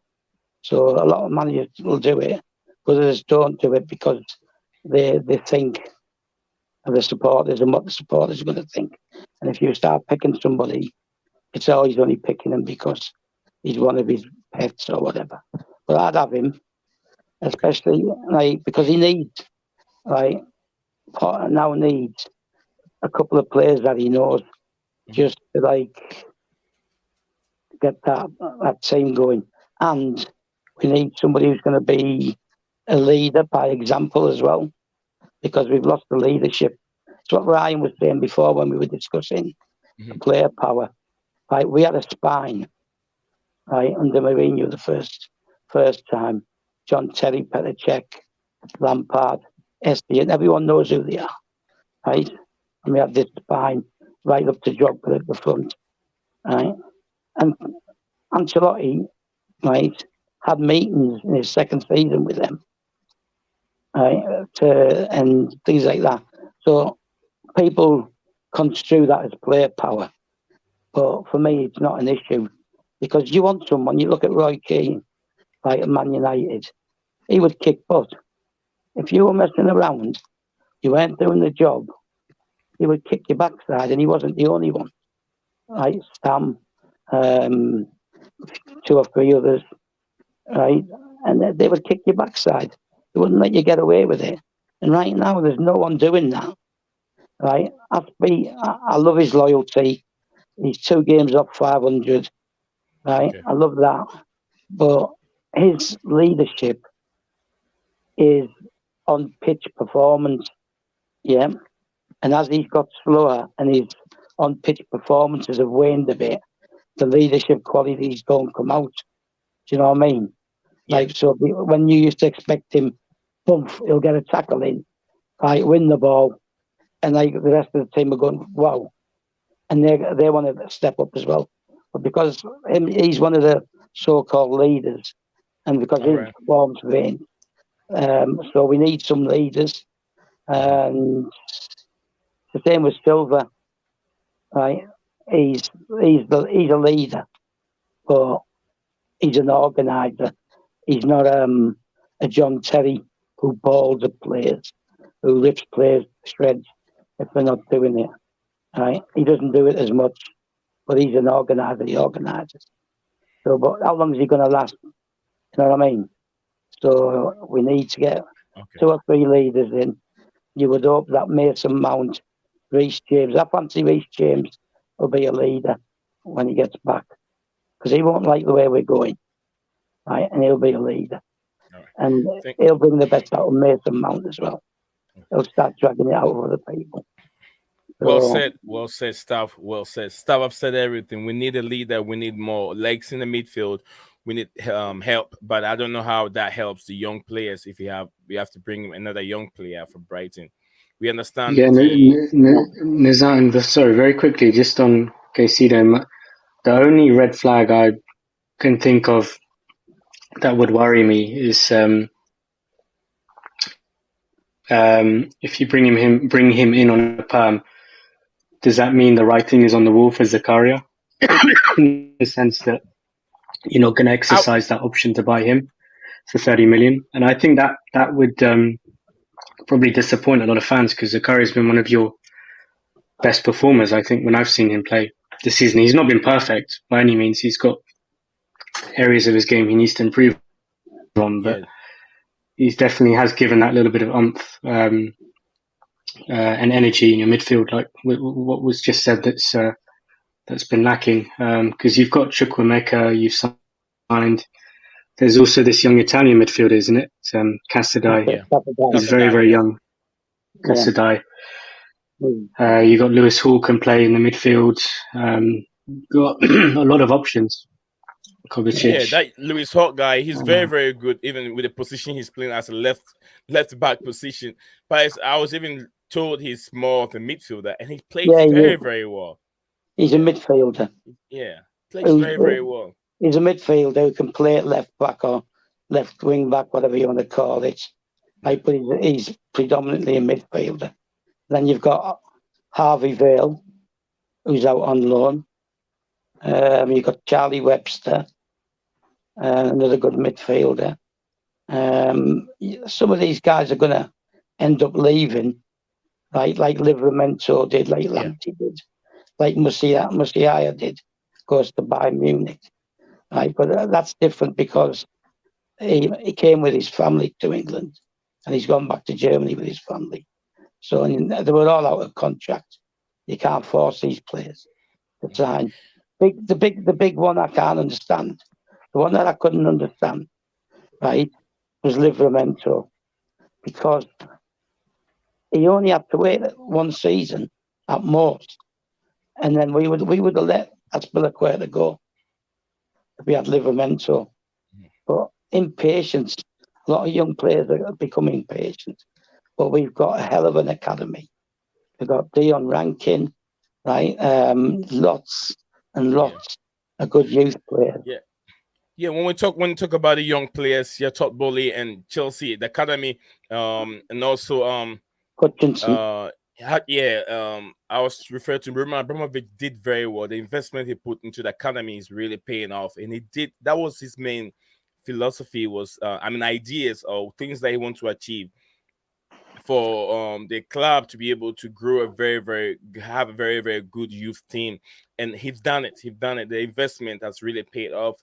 We've had lots of good players. If it hadn't been Roman Abramovich having that idea, we wouldn't have players like Rubin coming out from there, Mason Mount, James, and Gallagher, all these players, that some of them have been on loan, some of them we couldn't wear, the Chalobah brothers, and all these, and then just this young guy, the defender who even outplayed Koulibaly.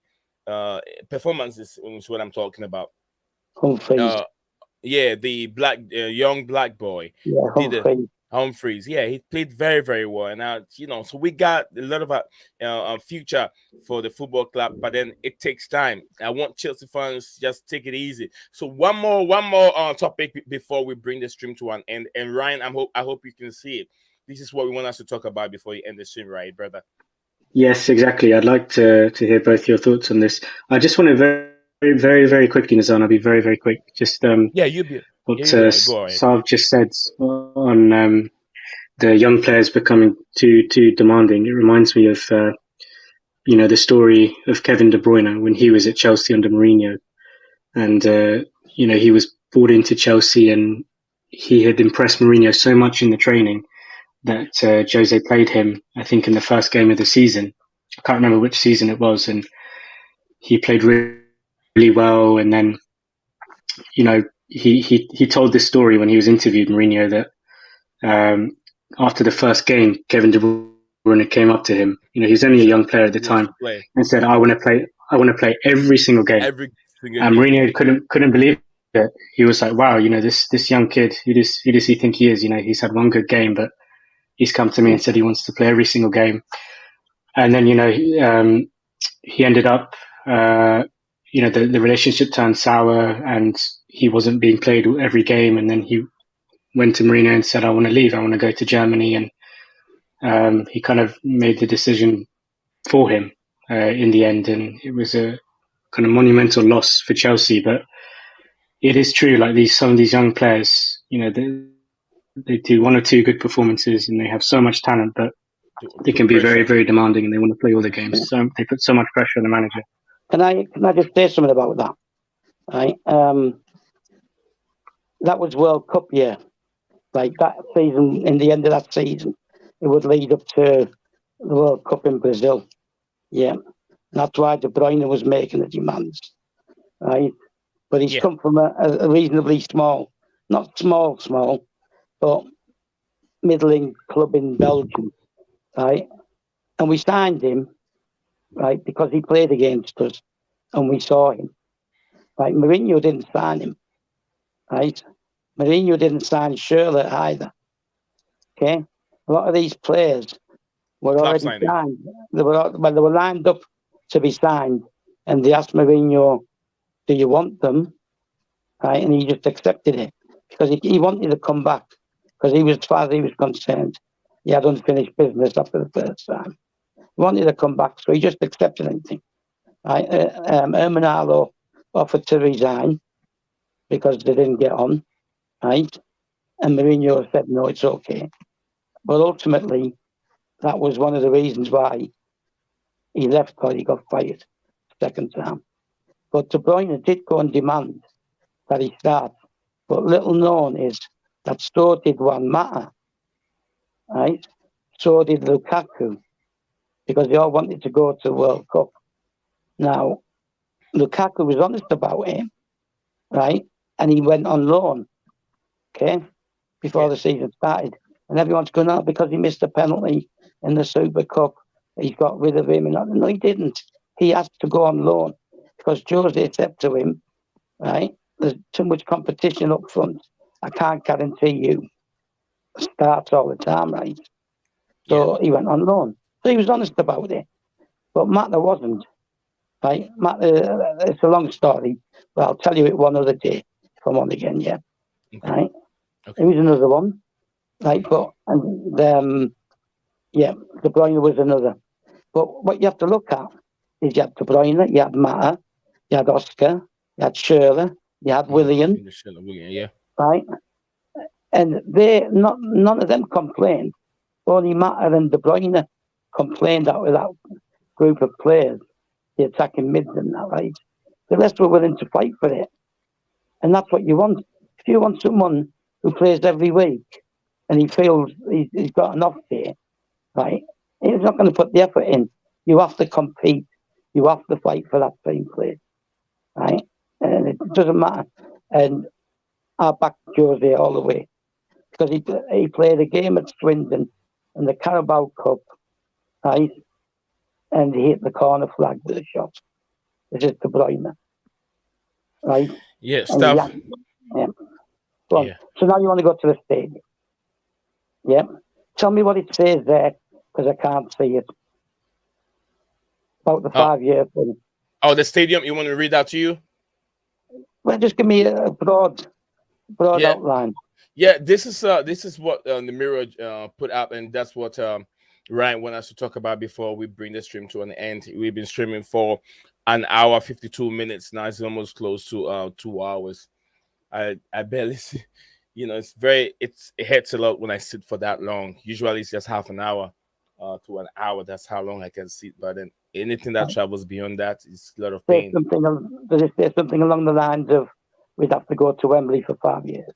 Yeah, this is coming from the Mirror. Exclusively, Chelsea could face 5 years at Wembley during huge redevelopment of Stamford Bridge, and that's what is stated by it. It's not happening. Why do you think so? Not because happening. It's stated over here. Todd Bowley has committed and knocking down Stamford Bridge and building a new stadium in its place, but that process will take half a decade and will need Chelsea to use a temporary home, which will be Wembley. Don't you want to see this? No. I get what you're saying now, just by telling me that. That's what was said when Roman was going to build the stadium, right? Bowley's been quite clear.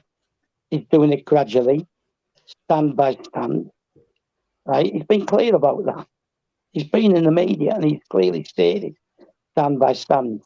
Now, next door, do you know the West Stand, yeah? The 3-tier one.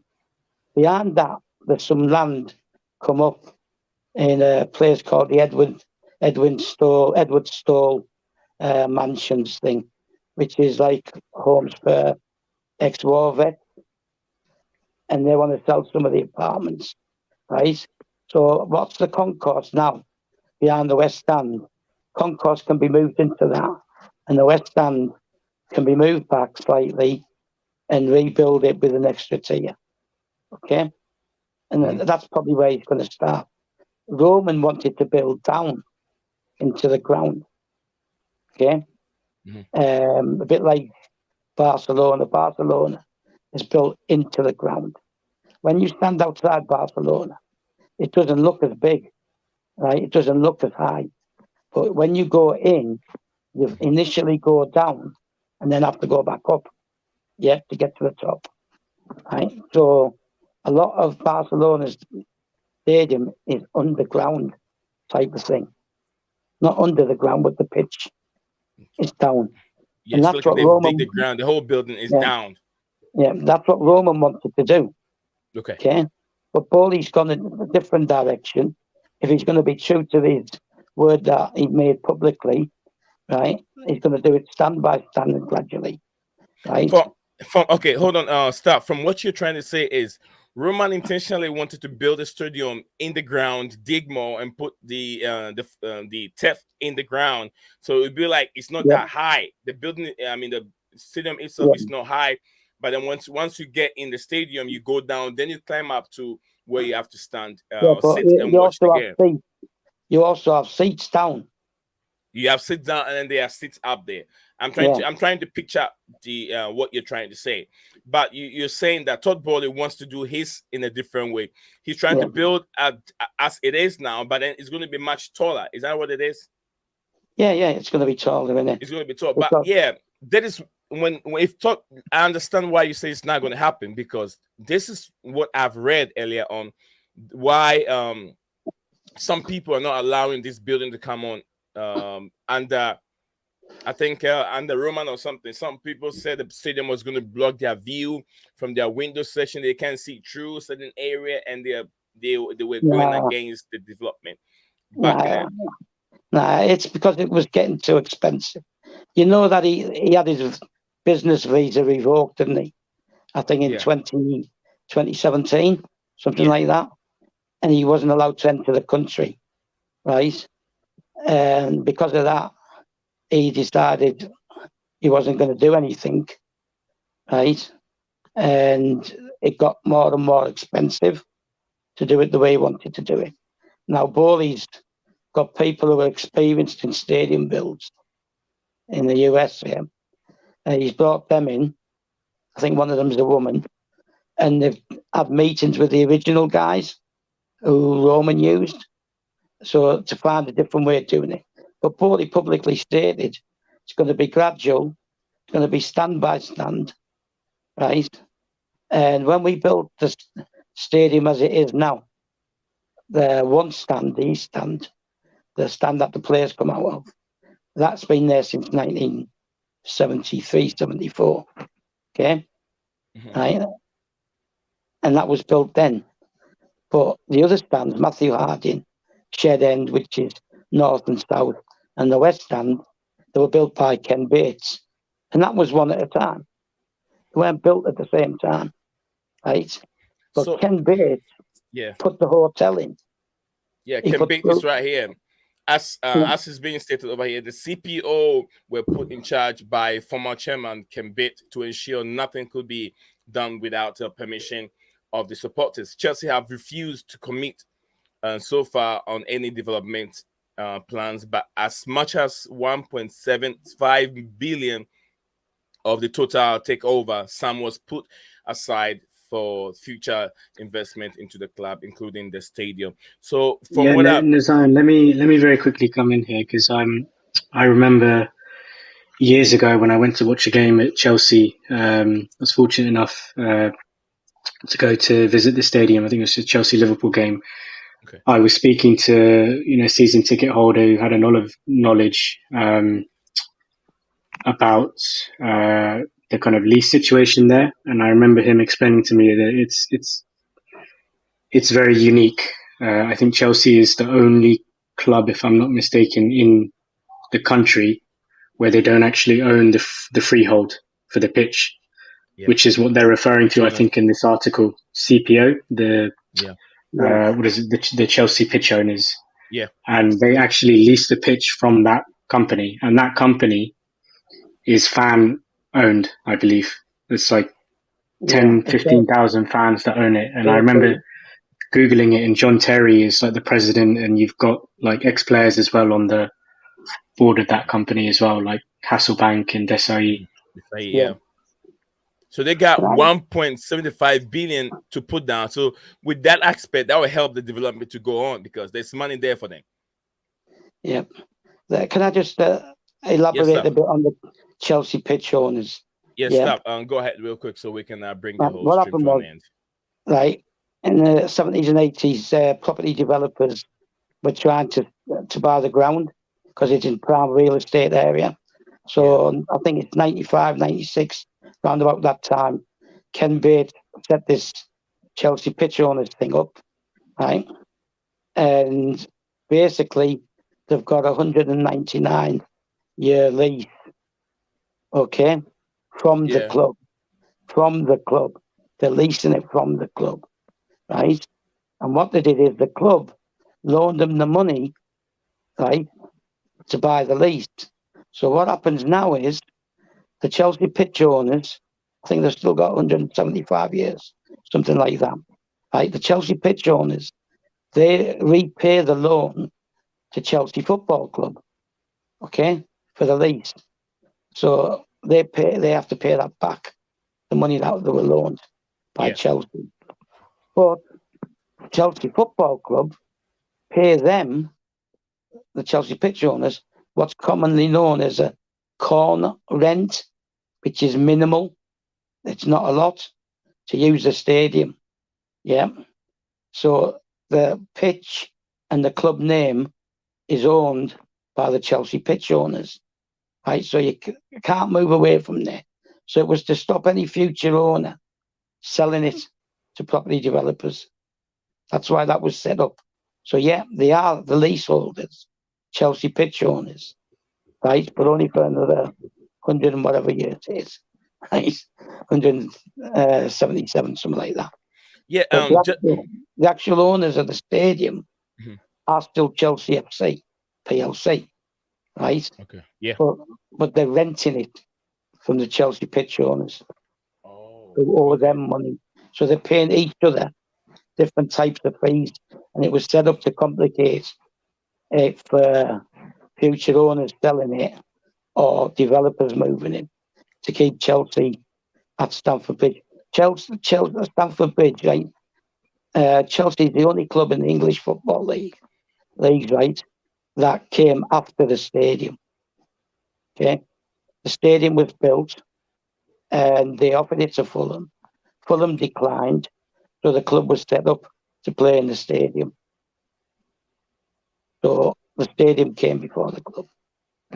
Okay. So, and this is just, this is what you said earlier on. Chelsea potential development is made even more difficult because it is close to railway and tube lines, as well as being in a built up area of London. They may have to dig well below ground to lay extra foundation, but also build digger stands to increase the capacity. Tottenham played nearly 2 full seasons at Wembley while White Hart Lane was development, and the total cost of their new stadium was in exceeds of 1 billion. So yeah, we could see the same thing. But Chelsea, for how long? 5 years. That's way too long. Way too long. Tottenham's next door to the old stadium. Right, they use part of the old stadium as a car park. Right. So, but the thing is, we've got railway tracks behind the east stand and railway tracks behind the north stand. Matthew Harding and East. But a way around it is to put a station there, like actually open a station just behind the stand to get people off the trains, like direct into the stand. So if you've got tickets for the north stand, i.e. Matthew Harding, you get off at that station and you go to that. But behind the east stand, there's train tracks and there's a cemetery, right? So that complicates things. And then behind the shed end stroke south stand, which is opposite the Matthew Harding, you've got just the one road, the Fulham Road, and it's very busy, right? And you've got like two exits out the Fulham Broadway tube station. So they'll find a way around it, right? if they can't go down, they'll build upwards, right? But back as well. Do you get what I'm saying? They'll sort of build it like cantilevered, right? So as you go higher, that part of the stand's further back. That's how they'll get round it. And they'll buy the land, so Edward Stowe. Yeah, they have made a bid, haven't they? There's like a massive one. Is it one? The one over 1 acre plot of land next to the stadium. That's like currently there's a housing association for veterans and stuff. They've already bid for that. Edward Stowe. Yeah, that's the one. Yeah, Stowe. And they want to sell it to funds, doing up the ones that they're going to keep hold of. So they're selling that land, which means Bowley can move it into there. Okay. Yeah, it's been amazing, guys. It's been amazing. Stav, you're so wonderful. You've been so wonderful. You've kept the stream very, very entertaining. And I want to thank everyone that came on. Let me say hi. Thank you for Phantom of Many Topics. I want to love you. Everyone that came on, I want to say thank you for participating in today's stream. Stav, I hope we can do more of these when you have time and feel free that you want to join. I'd love to have you more on it. And then the conversation has been very, very, very healthy, and I like it. So yeah, Stav, if you have more time and you want to join, let me know. Just shoot me a message and I'll send you the link. Thank you very much. Phantom of Many Topic. It says that we have 13 injury players. Thanks. That's crazy. Felix was the life guy. Red card 3 games. Go get Declan Rice. Aspi needs to retire. Promote Soon Sap Bell. Okay, and I want he wants to leave. He wants what? He's another one of these. He's one of these young kids who isn't patient enough. He wants to move on. Yeah, just like what's he's got a few clubs. Air Matson, just like some Air Matson and the others. No, Matson's only out on loan. They wanted to sell him. There was another player who was very, very impatient, and I think one of them was Livramento. Yeah, Livramento for Mark Gurry at Crystal Palace. Lamptey. Matthew Bates. He went to Leeds. With Lamptey, I really understand because Lamptey wasn't young. Lamptey is about 25 years old, and he's not. Lamptey was not young. Lamptey is not young. Nah, he's young. He's not 25, trust me. I think I checked Lamptey. Is either 23 or 25. Lamptey is not young, and he's competing with Reece James. It's not going to happen. So Lamptey, I really understand his move to Brighton. Listen. Yeah, he was on a youth contract, right? Which is how he could get out and leave Chelsea. You can't stop a youth player if they want to move on, and their youth contract's gone out, right? We didn't sell him to Brighton. Okay, it wasn't a proper transfer. It wasn't a sale. What it was, he signed a contract for Brighton because he was free, so he could talk to other clubs. What the fee we got was a training fee because we developed him. It's the same as we paid Exeter City for Ampadu, who should still be at the club. Kimso, you're back again. Say sack Potter. Okay. I123 said I'm still listening. Along with Asa Drive. Yeah. Be safe whilst you're leaving. Kimso, you're still there. Oh, bro, you've been in and out. Come on, man. You're doing very good, bro. Bring Enrique or Zidane. Do we bring Enrique or Zidane? Ryan, I was trying to end the stream, but Kimso is making me talk again. Let's keep. We're trying to. Kimso, we will sack Potter at the right time. If it's getting so bad, I'm sure that things will change a little bit. And before we sack Potter, things will change. Trust me, Kimso. Things will change. I hope Potter succeeds, and I think he needs to be given time. Yeah. As bad as it is right now, he deserves time. Listen, Nate, one last comment. Yes, right, go ahead. Zidane and Enrique, right? Yeah. They're not project managers, right? They want to come in and win things straight away, right? The situation the club's in at the moment, we're not going to win things straight away. Doesn't matter who you bring in, yeah, right? Ultimately, a lot of fans see the Champions League as the pinnacle, yeah, right? But the big one is the league, yeah. Yeah. It's the Premier League. It's the one that generates the most cash. It's the one that attracts UK-based fans, right? Which means more ticket sales, right?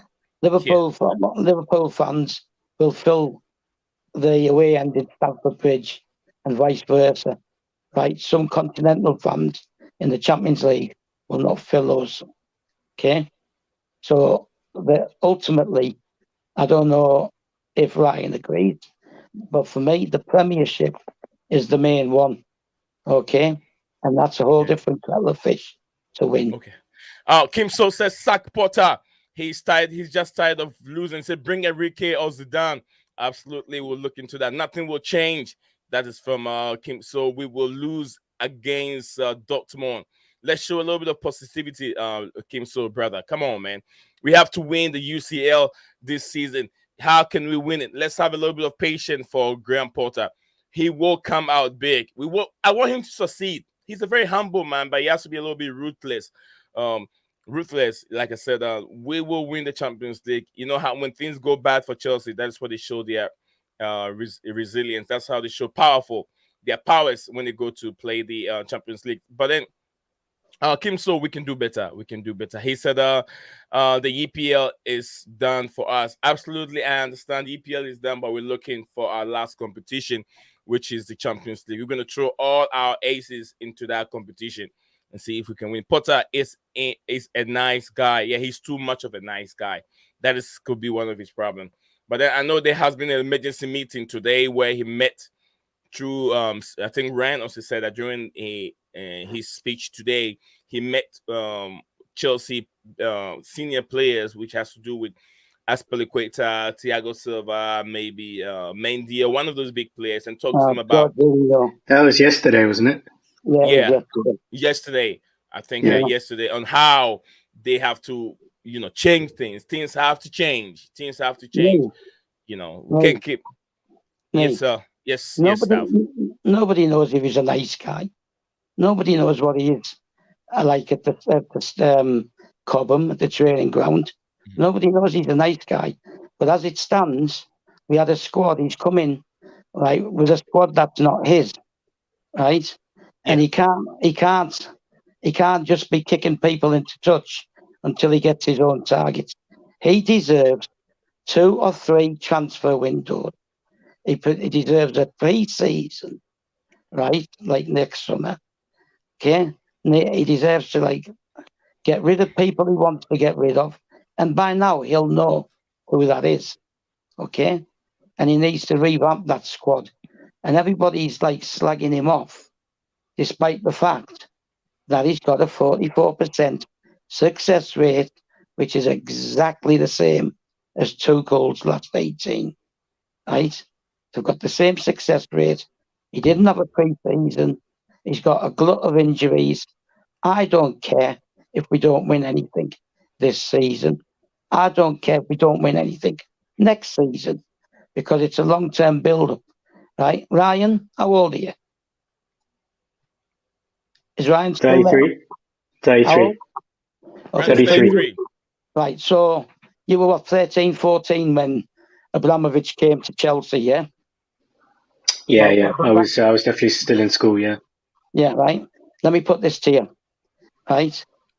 From the Invincibles until Mourinho's first 2 championships, there was a 4-year gap, right? From Man United winning the league 1 time and Man United winning the league the 2nd time.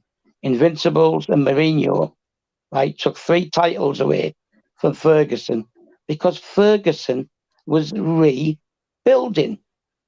Okay, he was rebuilding and he was rehashing his squad, bringing players in gradually. Okay, If you bring Yeah, and he struck gold with Ronaldo. Let's be fair. Yeah. When they got him, 18-year-old from Sporting. Yeah, he did. But yeah, that's right. That's part of rebuilding, though, isn't it?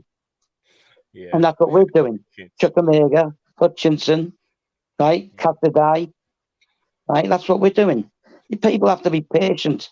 No one has a divine right to win every single year, win trophies, right?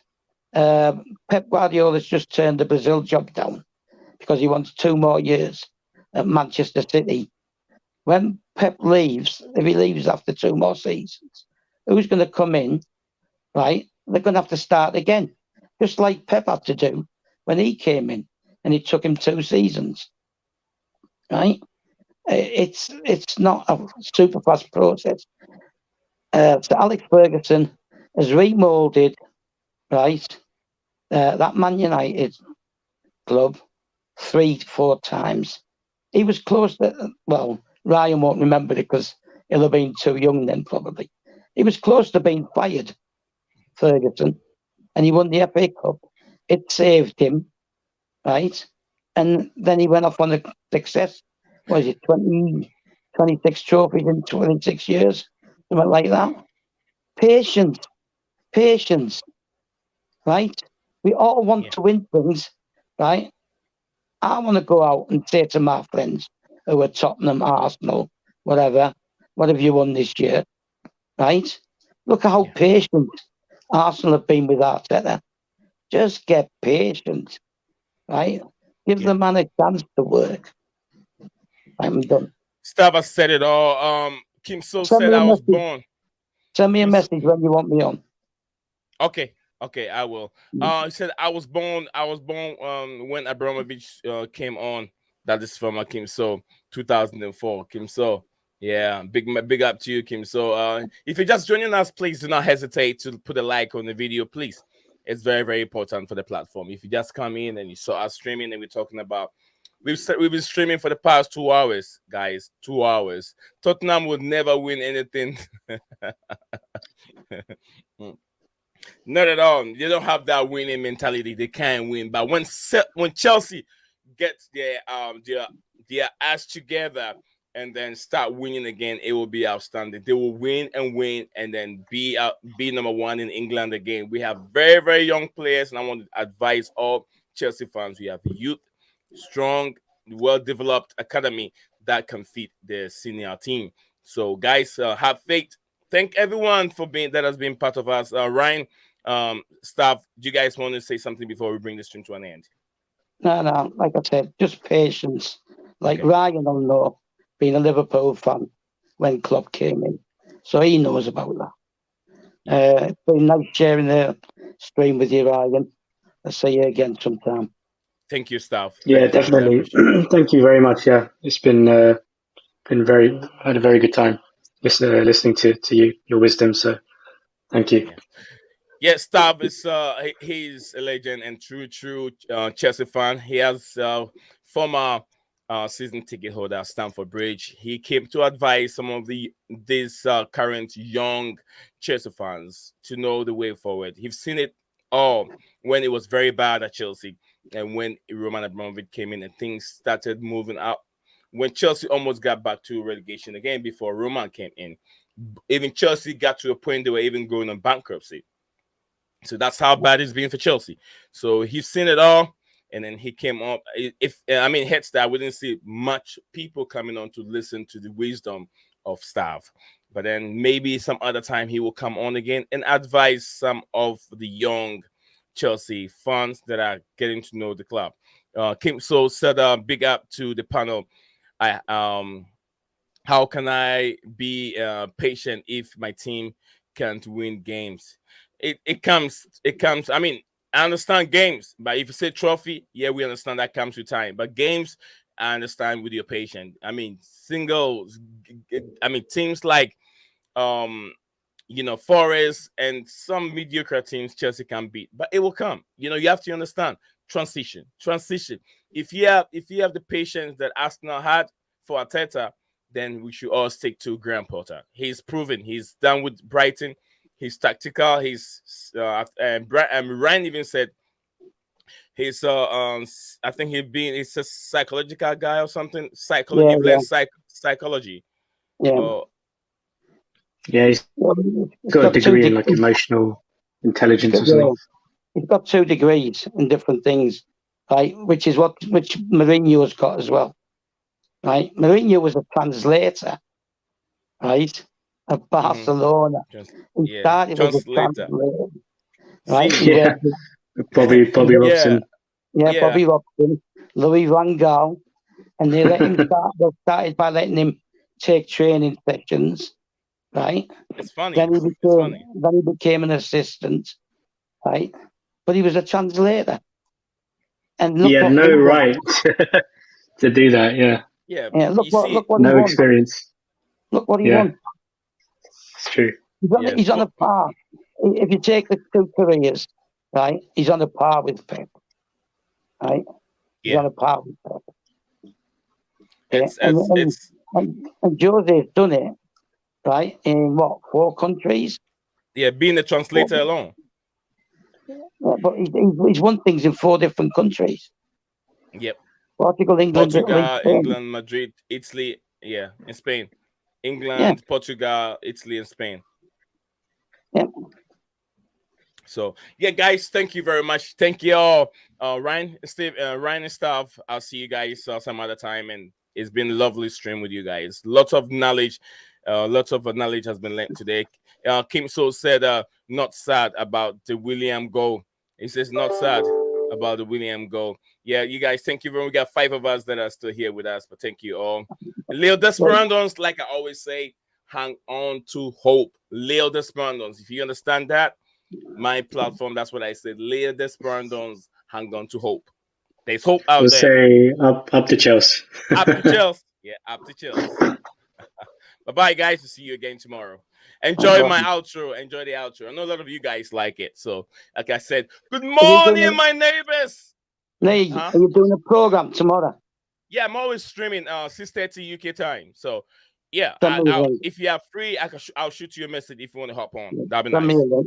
I will, Stav. You have a good night, brother. He's all the way. If you guys don't know, he's all the way in Cyprus. I'm sure Cyprus, right? Yeah. So it's late. It's late out there. I'm very sure it is late. So thank you, Stav. Thank you, Stav. All right, bye, guys. Bye. What's up, guys? Welcome back to Blue Clouds TV.